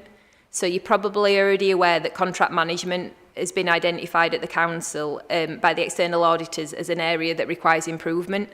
So we're currently working with the transformation team to work on an action plan to address the weaknesses in contract management at the Council, which will include the requirement around performance management and the need to publish notices on a regular basis for contracts that fall under the Act. I've already mentioned it before, but the Act mandates the publication of additional notices through the contract life cycle. An example of this is under the previous legislation, we had to publish 2 notices to advertise an open tender, and that was it. Under the new regime to undertake an open tender, that's increased to 5. So that's a big administrative burden that's going to fall to the procurement team. So as with the other staff capacity risk, we're going to keep it under review, and there might be a business case put in for additional staff if it's identified that's what we need. And then the final risk is around SME engagement. So I've already mentioned that the Act introduces several measures to enhance the participation of SMEs in public procurement.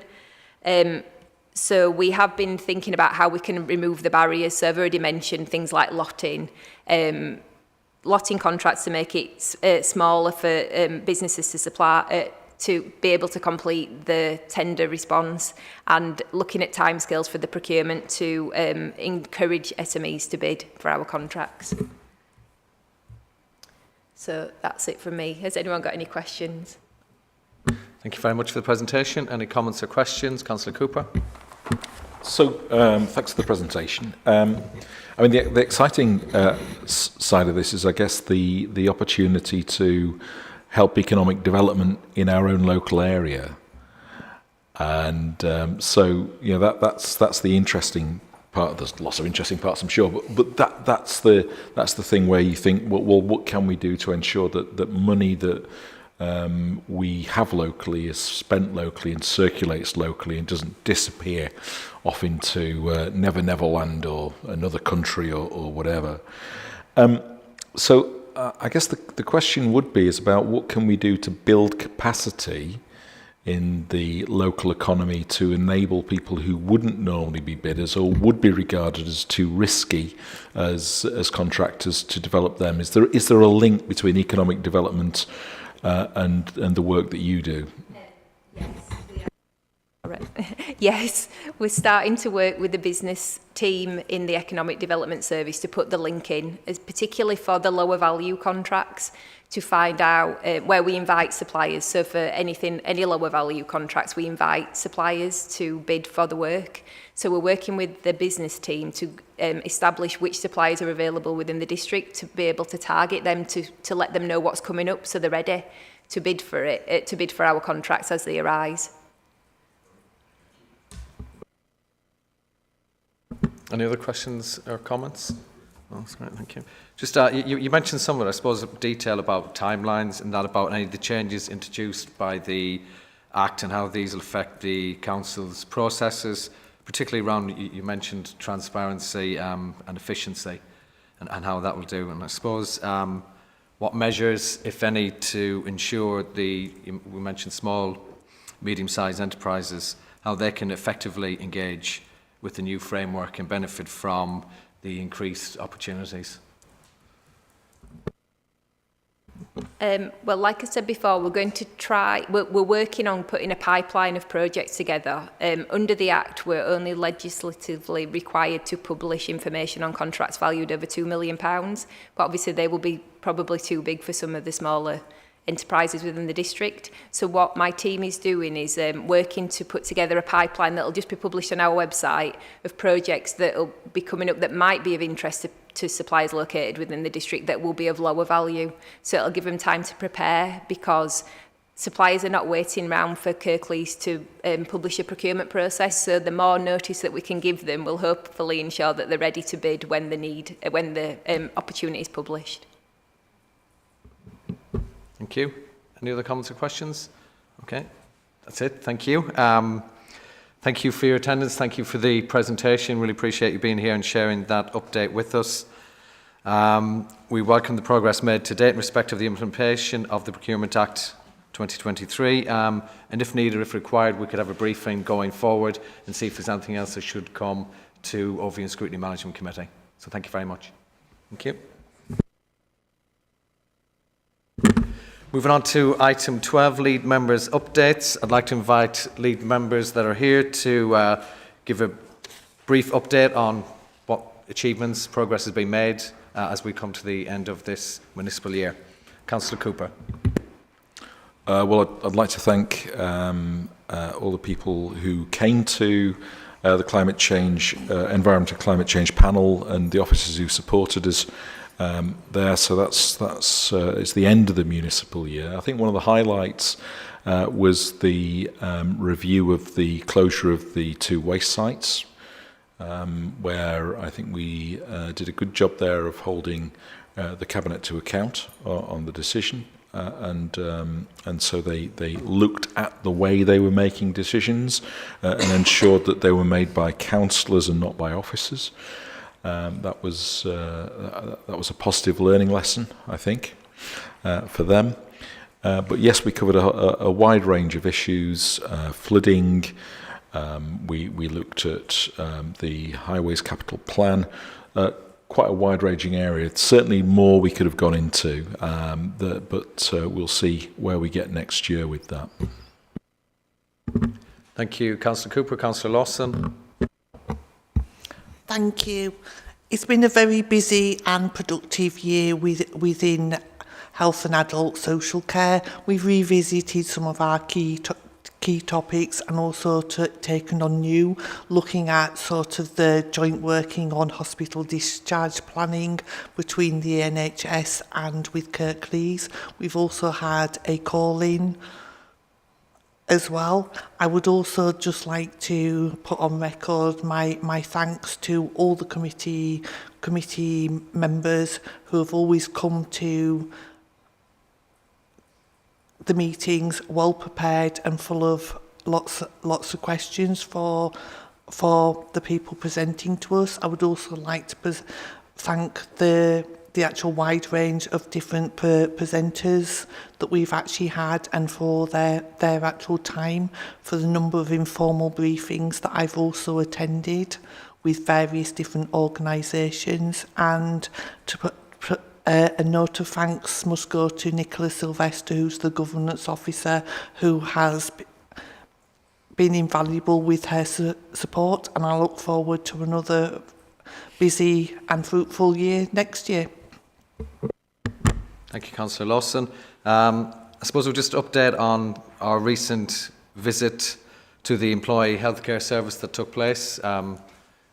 You were there. I found it quite invaluable. I think it was quite good to not only just listen to the work that takes place and what's happening, but also then to see it in practice and to hear and be on site to see what's happening, particularly around the different elements of clinical well-being, restorative practice, and being part of that process. So I do welcome the opportunity to visit other places, to see at first hand what's happening and what's taking place. We've had a busy and productive year. All the panels have worked extremely hard, extremely well. Really, really good work and contributions.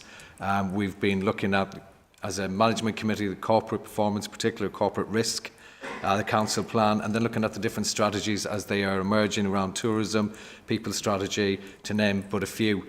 I think we also welcome the opportunity to be involved at an early stage in any reviews, anything that's emerging, so that we can have a proper input and be part of that process. And I think that to a certain extent has happened this year, where our involvement has been welcomed and it's proven to be a positive part of what's happening. So hopefully that will continue going into the future.